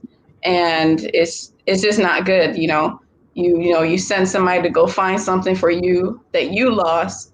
And then when they come back with the wrong thing, then you tell them, oh, get out of here. You're stupid. You didn't find the right one. Or, that is actually, what's that doing is that breaking that person's self-esteem. Excuse me. That's breaking the person's self-esteem, especially if you're a man. I mean, with females too, because females, I guess it depends on what country you are, but I know in Liberia, it's very hard on the females, like really, really hard on the females, especially their freedom. Like the boys can run out and play all day and the girls just got to stay home and cook and stuff. But when it comes to the little boys, I feel like it's really important to build up their confidence. And it's really important to build up and inspire them and let them know that they can do better. Just like Sammy said, if they get a B on the test, you don't automatically go to the negative. You can tell them, well, you know what? You answered these questions right, so that's good. But make that correction. The questions that you answered wrong, this is why this isn't good. It's not to really baby them, but it's to make sure that you're a good leader. It's to make sure that you're being a good teacher. A teacher encourages, a teacher inspires, a teacher doesn't break you down, because those type of things and that type of treatment on your children will carry on into their adult life. It will affect how they are in relationships. It will affect how they are with friendships. It will affect them all the way to all the way throughout life. And they have to relearn the right ways to do things. And not everybody, when you make it out of, situations like that, can they relearn the right ways to do things. Some people get lost and they didn't relearn the right ways to do things. And now they're deadbeat, like you want to call it. You know what I mean? So I think that's very important. That's very good topic that Sammy brought up about how you talk to your children, especially as African parents, because I feel like African parents feel like that's the way to do it. And that's the only way to raise your children, is to raise them in that kind of way. And I don't think that is proactive, and I don't think that it is I don't think it's proactive, and I just don't think it's the best way to do it. So yeah. Thank you, Blooming. Thank you, Sam. You guys are right on that, because in Africa, most parents, especially when their kids are actually in school, this is both female and male. In exams, when a child actually fails, the first thing the child would think of is, when I get home, I know my parents are gonna either hit me or start calling me stupid, start telling everyone that I failed. That can really have an effect on a child's lifestyle, because at the end of the day, the child is just going to think, oh, I'm a failure, I'm never going to make it in life, because that's what they keep saying to me. And even if that doesn't affect the child straight away, that will definitely have an effect later on, because the child is going to end up believing that they will never be good at anything, and they might even lose their confidence, because whatever they try to do, they might believe, oh, if I do this, I'm going to fail, and what are people going to be thinking about me, especially my parents? And no matter how they try, because they've got that in their head that I need to do this, but I know that I'm not going to be able to do it, that's going to basically hold them back, and not because the parents are not there to push them, to make them work harder, for them to actually be able to be successful in whatever they want to do. So parents do have a big impact when it comes to how a child actually turns out to be. So that's what I wanted to add there. And I've got, is it Tat or Huri? I might pronounce your name wrong. Hello? Hello? Oh, hold on. Wait a minute. Can y'all hear me? Or no? Yes, we can. Yeah. Oh, Mike. Oh.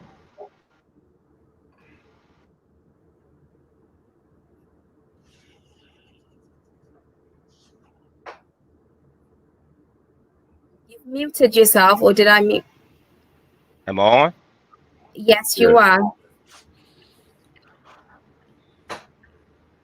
Y'all can't hear me? We can.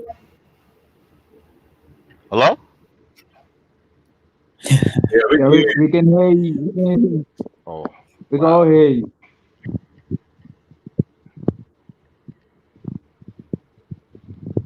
I can't hear nothing. I don't know what's going on here.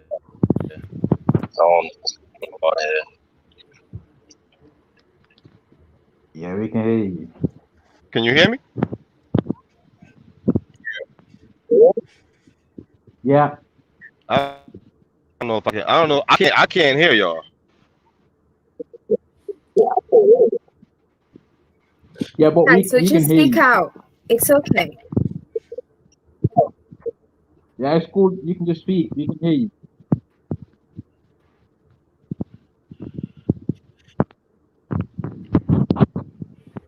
Okay.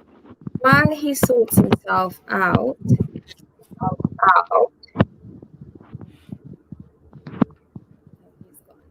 so guys, I think it was Spearman that actually asked this question. If I can remember, I think he was asking what makes a man a man. Does it has to do with a man's qualities, or does it have to do with their age? So what do you guys have to say when it comes to that?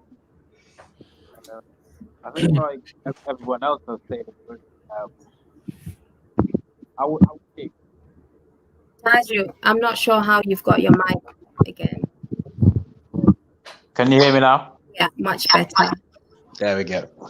I wouldn't say age. Basically, I'll put it on quality and characters, because like Fam said, you could be 25 or older, but you are not acting like a man, and then you do not think like a man.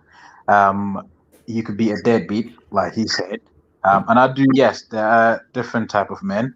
There are those that goes out there that have like good characters in a way that they're providers, they protect, they take leads, even though like you don't need to have much, but with their characters you could call them a man, or a good man, because the way they present themselves, you can feel like they are trustworthy, and they are someone that if they see a situation where financially or they will put in the effort, they will put in the effort, they will turn up to make sure that they find a solution or they come up with a solution.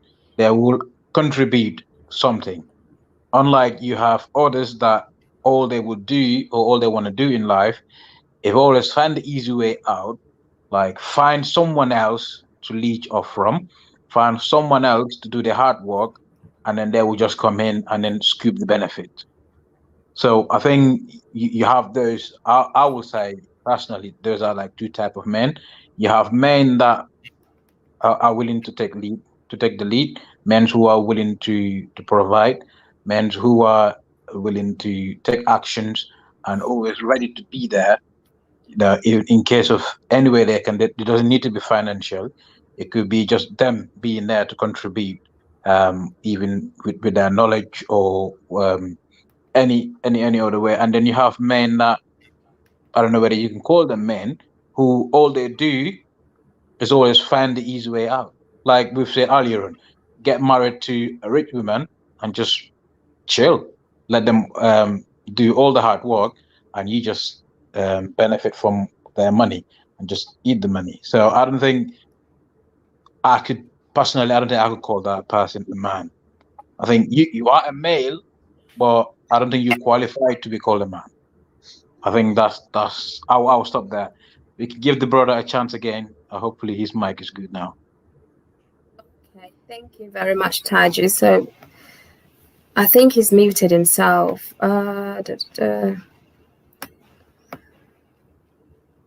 Okay, I think he's still having issue. Oh no, he's gone. He's gone. He's back again. Okay.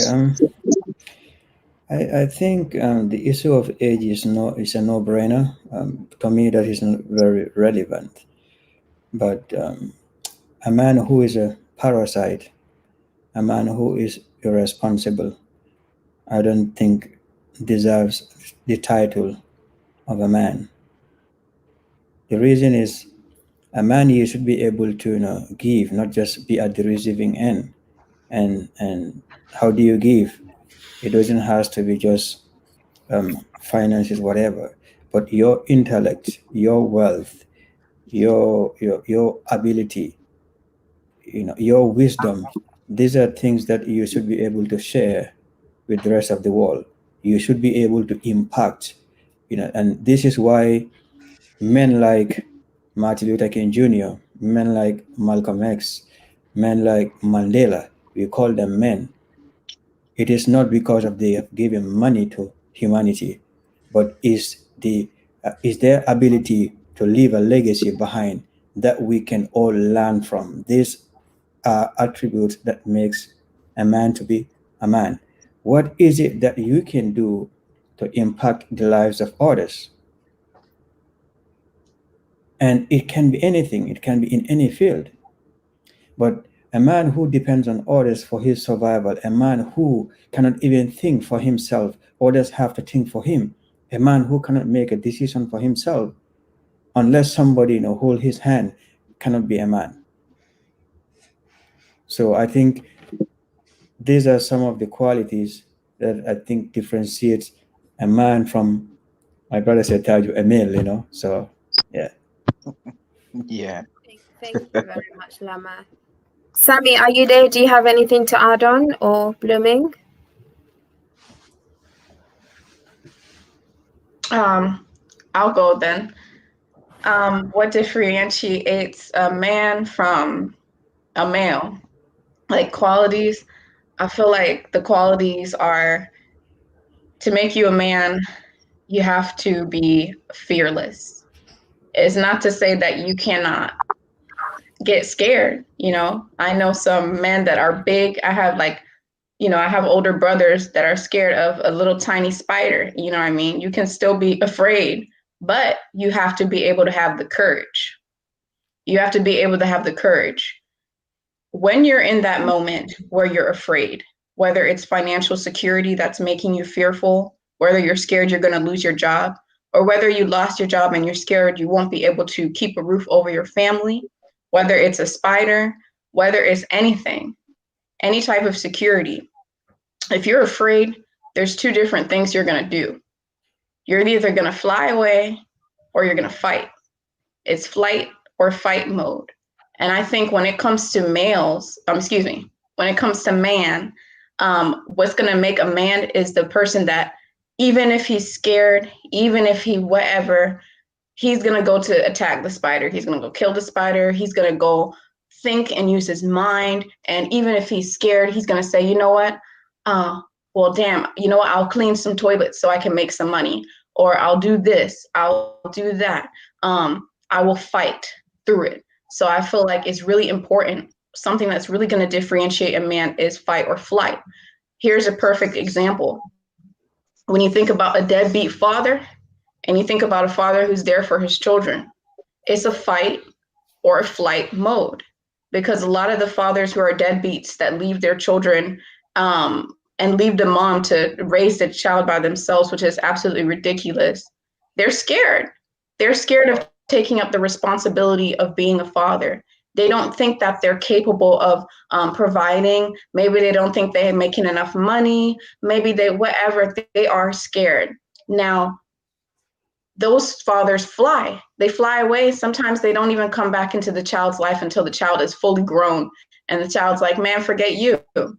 But the one that makes you a man is the father that fights when he knows, hey, I might not have anything right now. I might even just be 16 years old and I had a baby, but I'm going to try to do whatever I can to take up that scary responsibility as a grown man and step up to the plate, because it is my responsibility and I have to take accountability for my actions.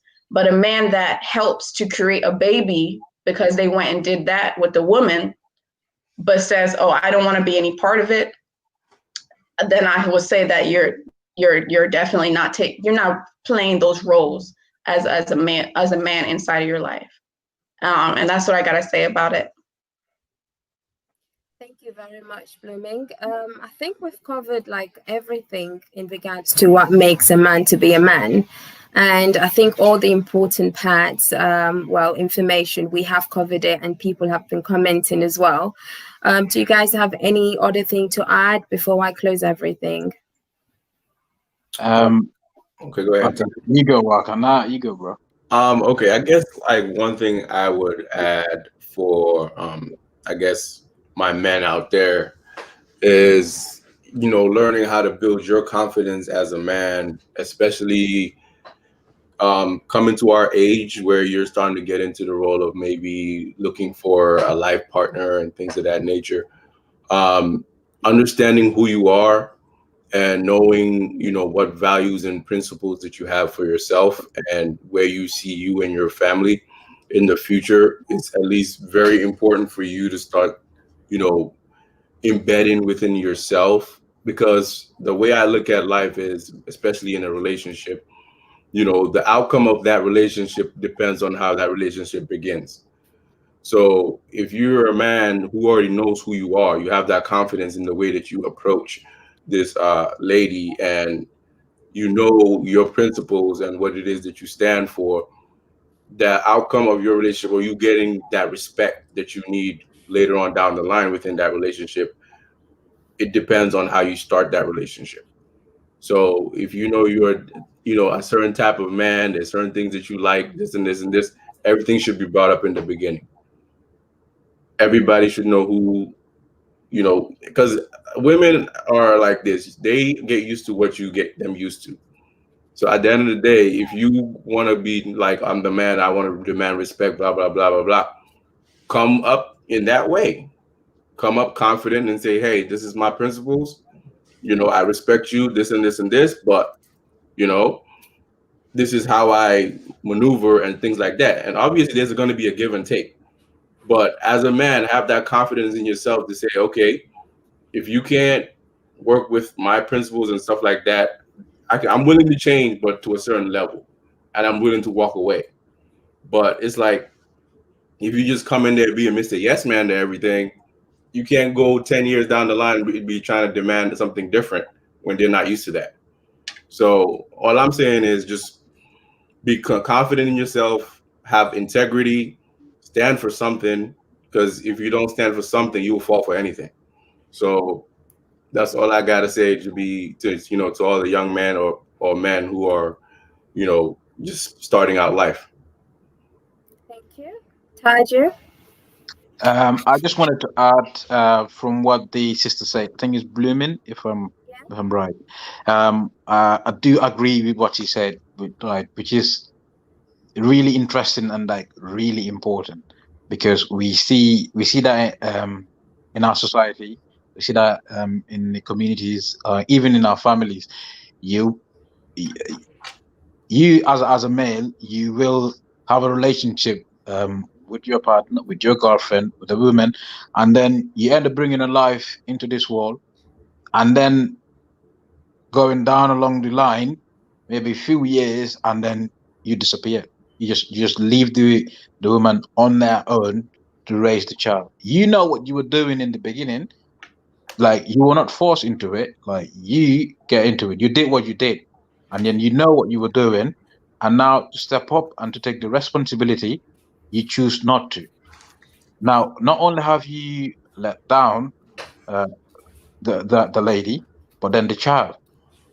Like if that child doesn't have a strong mentorship in his life, that's gonna affect him when he grows up, because you have you have missed like a very important role that you need to play in his life. Like let's say the woman decided, you know what, he can't trust any other guy, and she want to stay a single mom. She can do an amazing job, she can raise the kid, but then again, at the same time, your role as a dad is missing, and then that will have an impact on your kid as they grow up. Because the fact that because if you choose to do what you do, you have to step up no matter what. Whether you are making enough money or you're not making enough money, or you are stressing, yes, you can stress, find a way to deal with it, speak to her, or come up with a way, but you have to step up. That, for me, the way I see it, is not a choice. If you do what you do, that's it. The choice is out of the way. You have to step up. You need to be a man. You need to take care of your kid. Even if you are not in a relationship again with that lady, that's beside the point. You have a responsibility that you will need to take care of that child, because it's not the child's fault that he came into the world. You too choose to do what you do and then bring the child into the world. So you have a responsibility. You need to step up. And I think that's where you can differentiate who is a man and who's a male, like I said earlier on. Because for a male, they did it and then they will disappear and then they will repeat it again somewhere else. But for a man, even if, like the sister said, even if they have to clean a toilet, or even have to do a cleaning job, if they even have to do all these kind of jobs, they will do it, and they will still try to find a time to be there for their kid, because they know that it is their responsibility.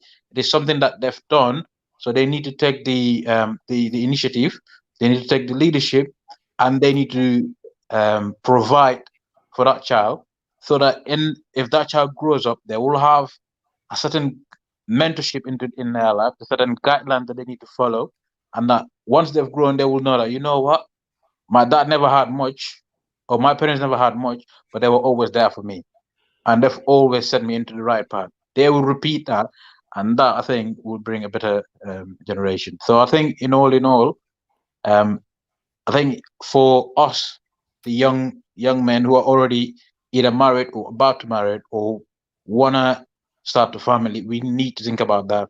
It's not always about finding the right partner, or just finding the beautiful woman, or blah blah blah. But you need to be ready to tell yourself that, look, I'm ready to have a family. Because once you start that, that's it. The choice has been taken out of your hand. You no longer have a choice of choosing whether to step up or not. You have to become a man. You have to step up. You need to like provide, because from, like I said, the way I grew up seeing my dad, what I see my dad doing, like I don't have the choice to be lazy, because like my dad doesn't stop.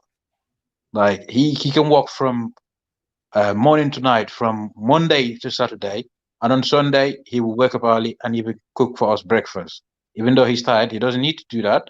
He could stay in bed, but he will wake up before all of us, and then he will spend hours and hours making breakfast. And for me, that's what I see, and that's what I grow up with, and that is giving me an idea of how to treat my wife, how to treat my kids. So again, it comes down to the type of parent you are and the type of man you are. You always need to step up. So I think I'll leave it to that and give chance to everyone else to say something. Wow, Taju, that was a lot. And I truly appreciate you saying all of that, because normally it's us, the ladies, that normally say that, oh, some men don't know their responsibilities. Once they do this, now they're gone. I'm so happy that Blooming actually mentioned this, because this is what most of us women actually cry about all the time. And some men would just say, ladies just talk too much. But hearing it from a guy saying all this actually means a lot. And I hope all of those men that have actually disappointed a lady and also a child, I hope that they've learned from this topic, and also they will be basically rectifying their mistakes and take up their responsibilities to be a better man. So I'll let Halat TV speak. Yeah, definitely. I think the sister Blooming and Taju are very right on point. But it still comes back to the responsibility of nurturing, because I'm going to give an example of the African community here in the Western America. For instance, we have a lot of single parents, mostly women, and we know the history why they are in that predicament. But I'm just bringing it up as an example. So you see that a woman who raises a boy and do everything, she's the mother, she's the father. Most of the time, those men, those boys, if they grow up to be a man and they don't have the guardianship, they might also end up, doing the same thing that their father did, not to be around. And it becomes a normalized behavior. But as my concluding remark, I think what makes a man to be a great man, it has to be discipline for sure, and it has to be patient. And in executing that patience, you have to show love, you have to show empathy, you have to show sympathy, you have to show devotion. Because if you lack any of these qualities, definitely you cannot impact society in the most positive way as you should. Because the cornerstone to life itself is how are you able to give love to other people. Because once you have that in you, in your heart, then the rest should all fall in place. Because if you love your brother, you love your sister, I don't think you will abdicate any of your responsibilities as a man in general. So that love there is important, that devotion and responsibility is important here. Thank you very much. What I'm going to do is just let this brother Mac in. Can you unmute yourself, please, Mac? You've muted yourself. We can't hear you. You've muted yourself.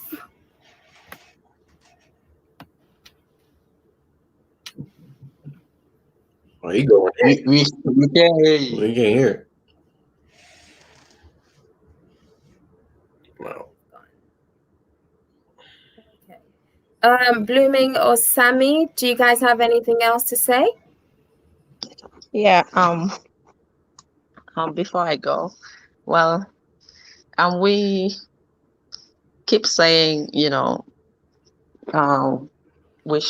should be, protectors. They should be providers.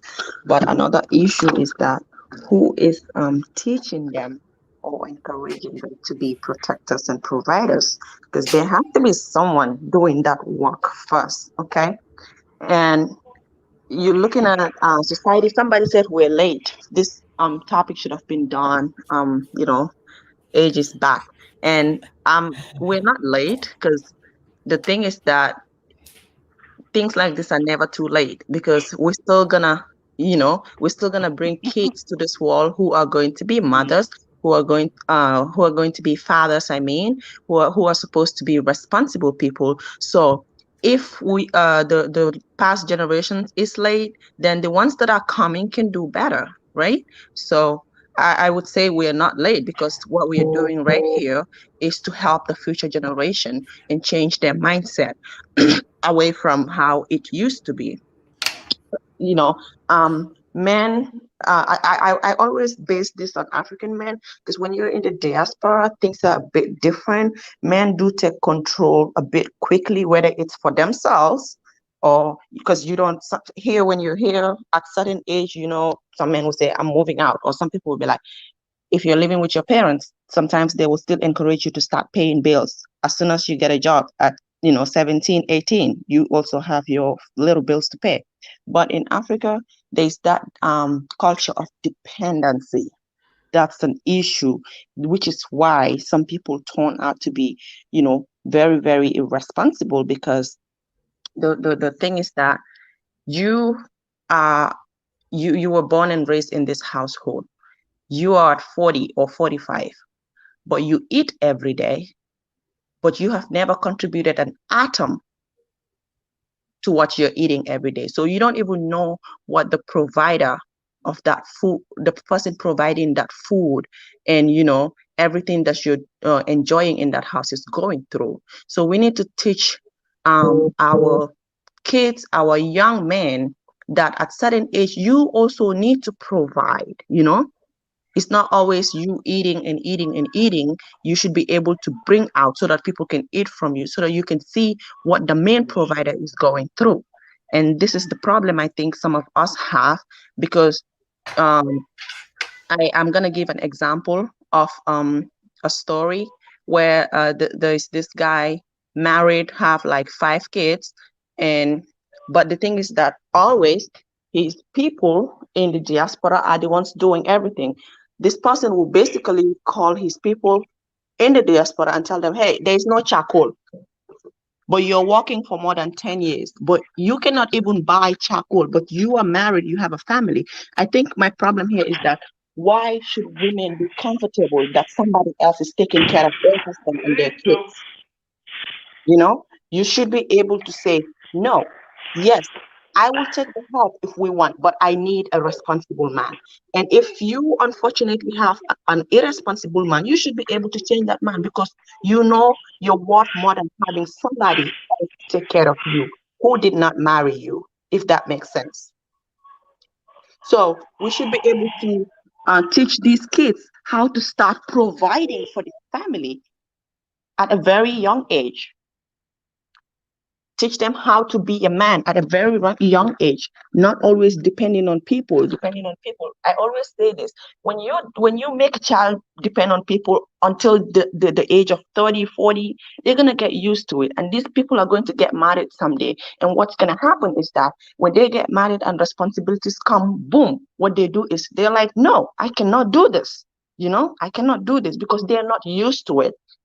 I'm not saying you should make them like a full-time provider, but show them that, hey, this person did this. I need you to do a quarter of what they did.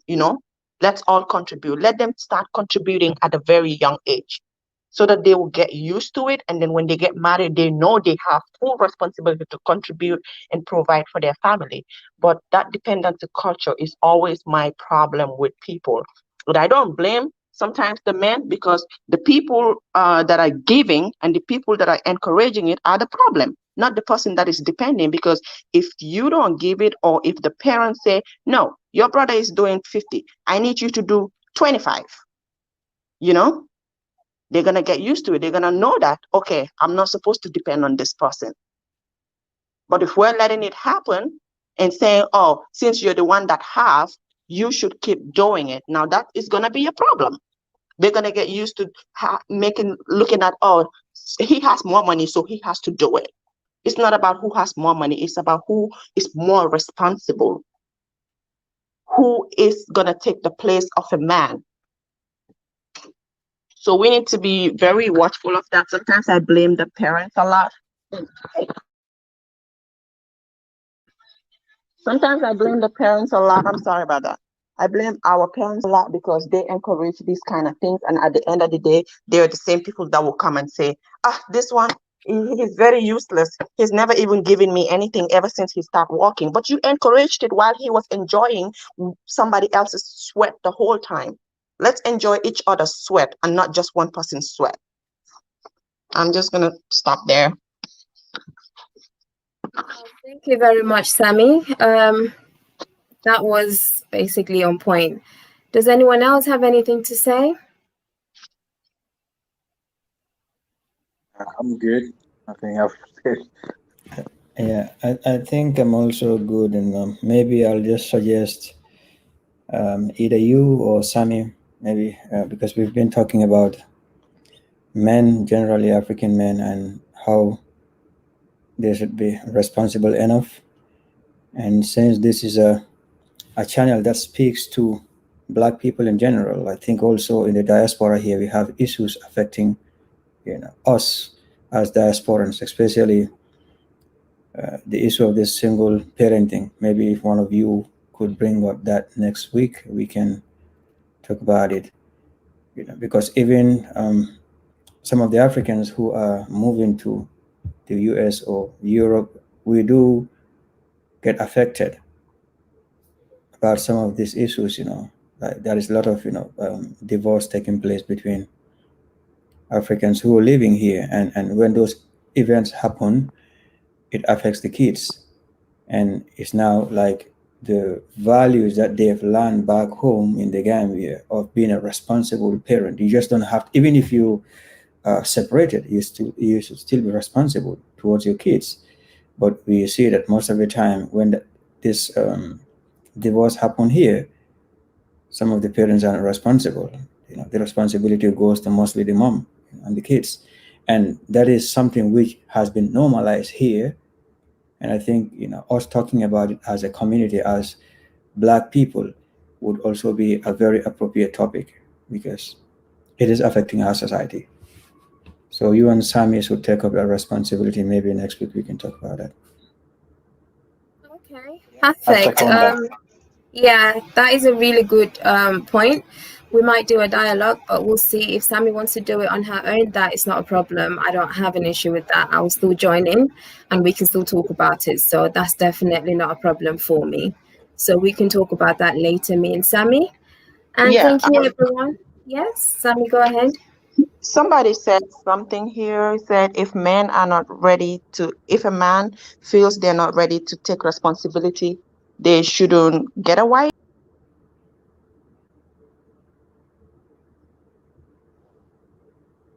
Yeah, they shouldn't go out looking for a woman. They said they shouldn't go out looking for a woman. Oh, Sammy's gone. All right, Rene, thank you very much for having me on your channel. Like I said, I'll be leaving to go somewhere. So thank you all. Waka. No problem. Thank you for being here. Thank you for your time. Thank you very much. Yeah. Thank you, guys. Rene, as always, love having you back. The channel is always good. And love to meet the sister Blooming. Sorry, it took me this while to pronounce your name. But I've been watching your content as well. You've got great stuff. Keep it going. You guys are doing good. All right, Waka, Sammy, it was nice having this conversation with you guys. All right. Thank you, Taju. Sammy, are you still there? You started something, I think a question, but you didn't complete it. Yeah, someone asked, someone was saying that if a man is not ready to take responsibility, don't go look for a woman. But what I was saying to that is that I agree with what she said, but how can we blame someone who has never been given the chance to take responsibility? Because some of these people just go, like, you want to marry a woman, family is supporting you to get married. They're giving you money to go marry that woman because you have to pay. Even the bride price you're going to pay, your brother is giving it to you. What are you teaching that person? They have to be able to provide before you can. You have to see yourself as support. You let these people know, hey, I am your support. I cannot give you money to go get married, because after you get married, how will you support your family? So it's like we're encouraging it.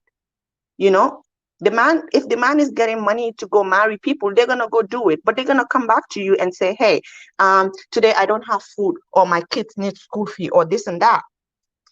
So we need to teach them how to be responsible before we expect them to be responsible, because you can't expect somebody that you've been feeding for 40 years to just wake up and start being responsible, because you already made them look like they should depend on you. So it's not as if I don't agree with what she said, but responsibility also comes somewhere. You know, it gets taught by some people, your family members. Stop giving people or encouraging people to go get married when you know they cannot take care of anybody. If there's anybody to be blamed, I would say the family members that are doing that are the ones to be blamed, because you know this person don't have a job.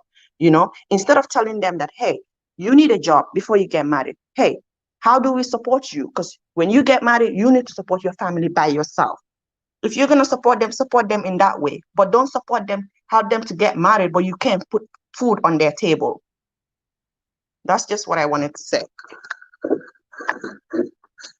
Thank you, Sammy. That is a great point as well. Most of these African men, well, in Gambia, some of them do get married and not even having a job, because all they want is to get married and also depend on family members, friends.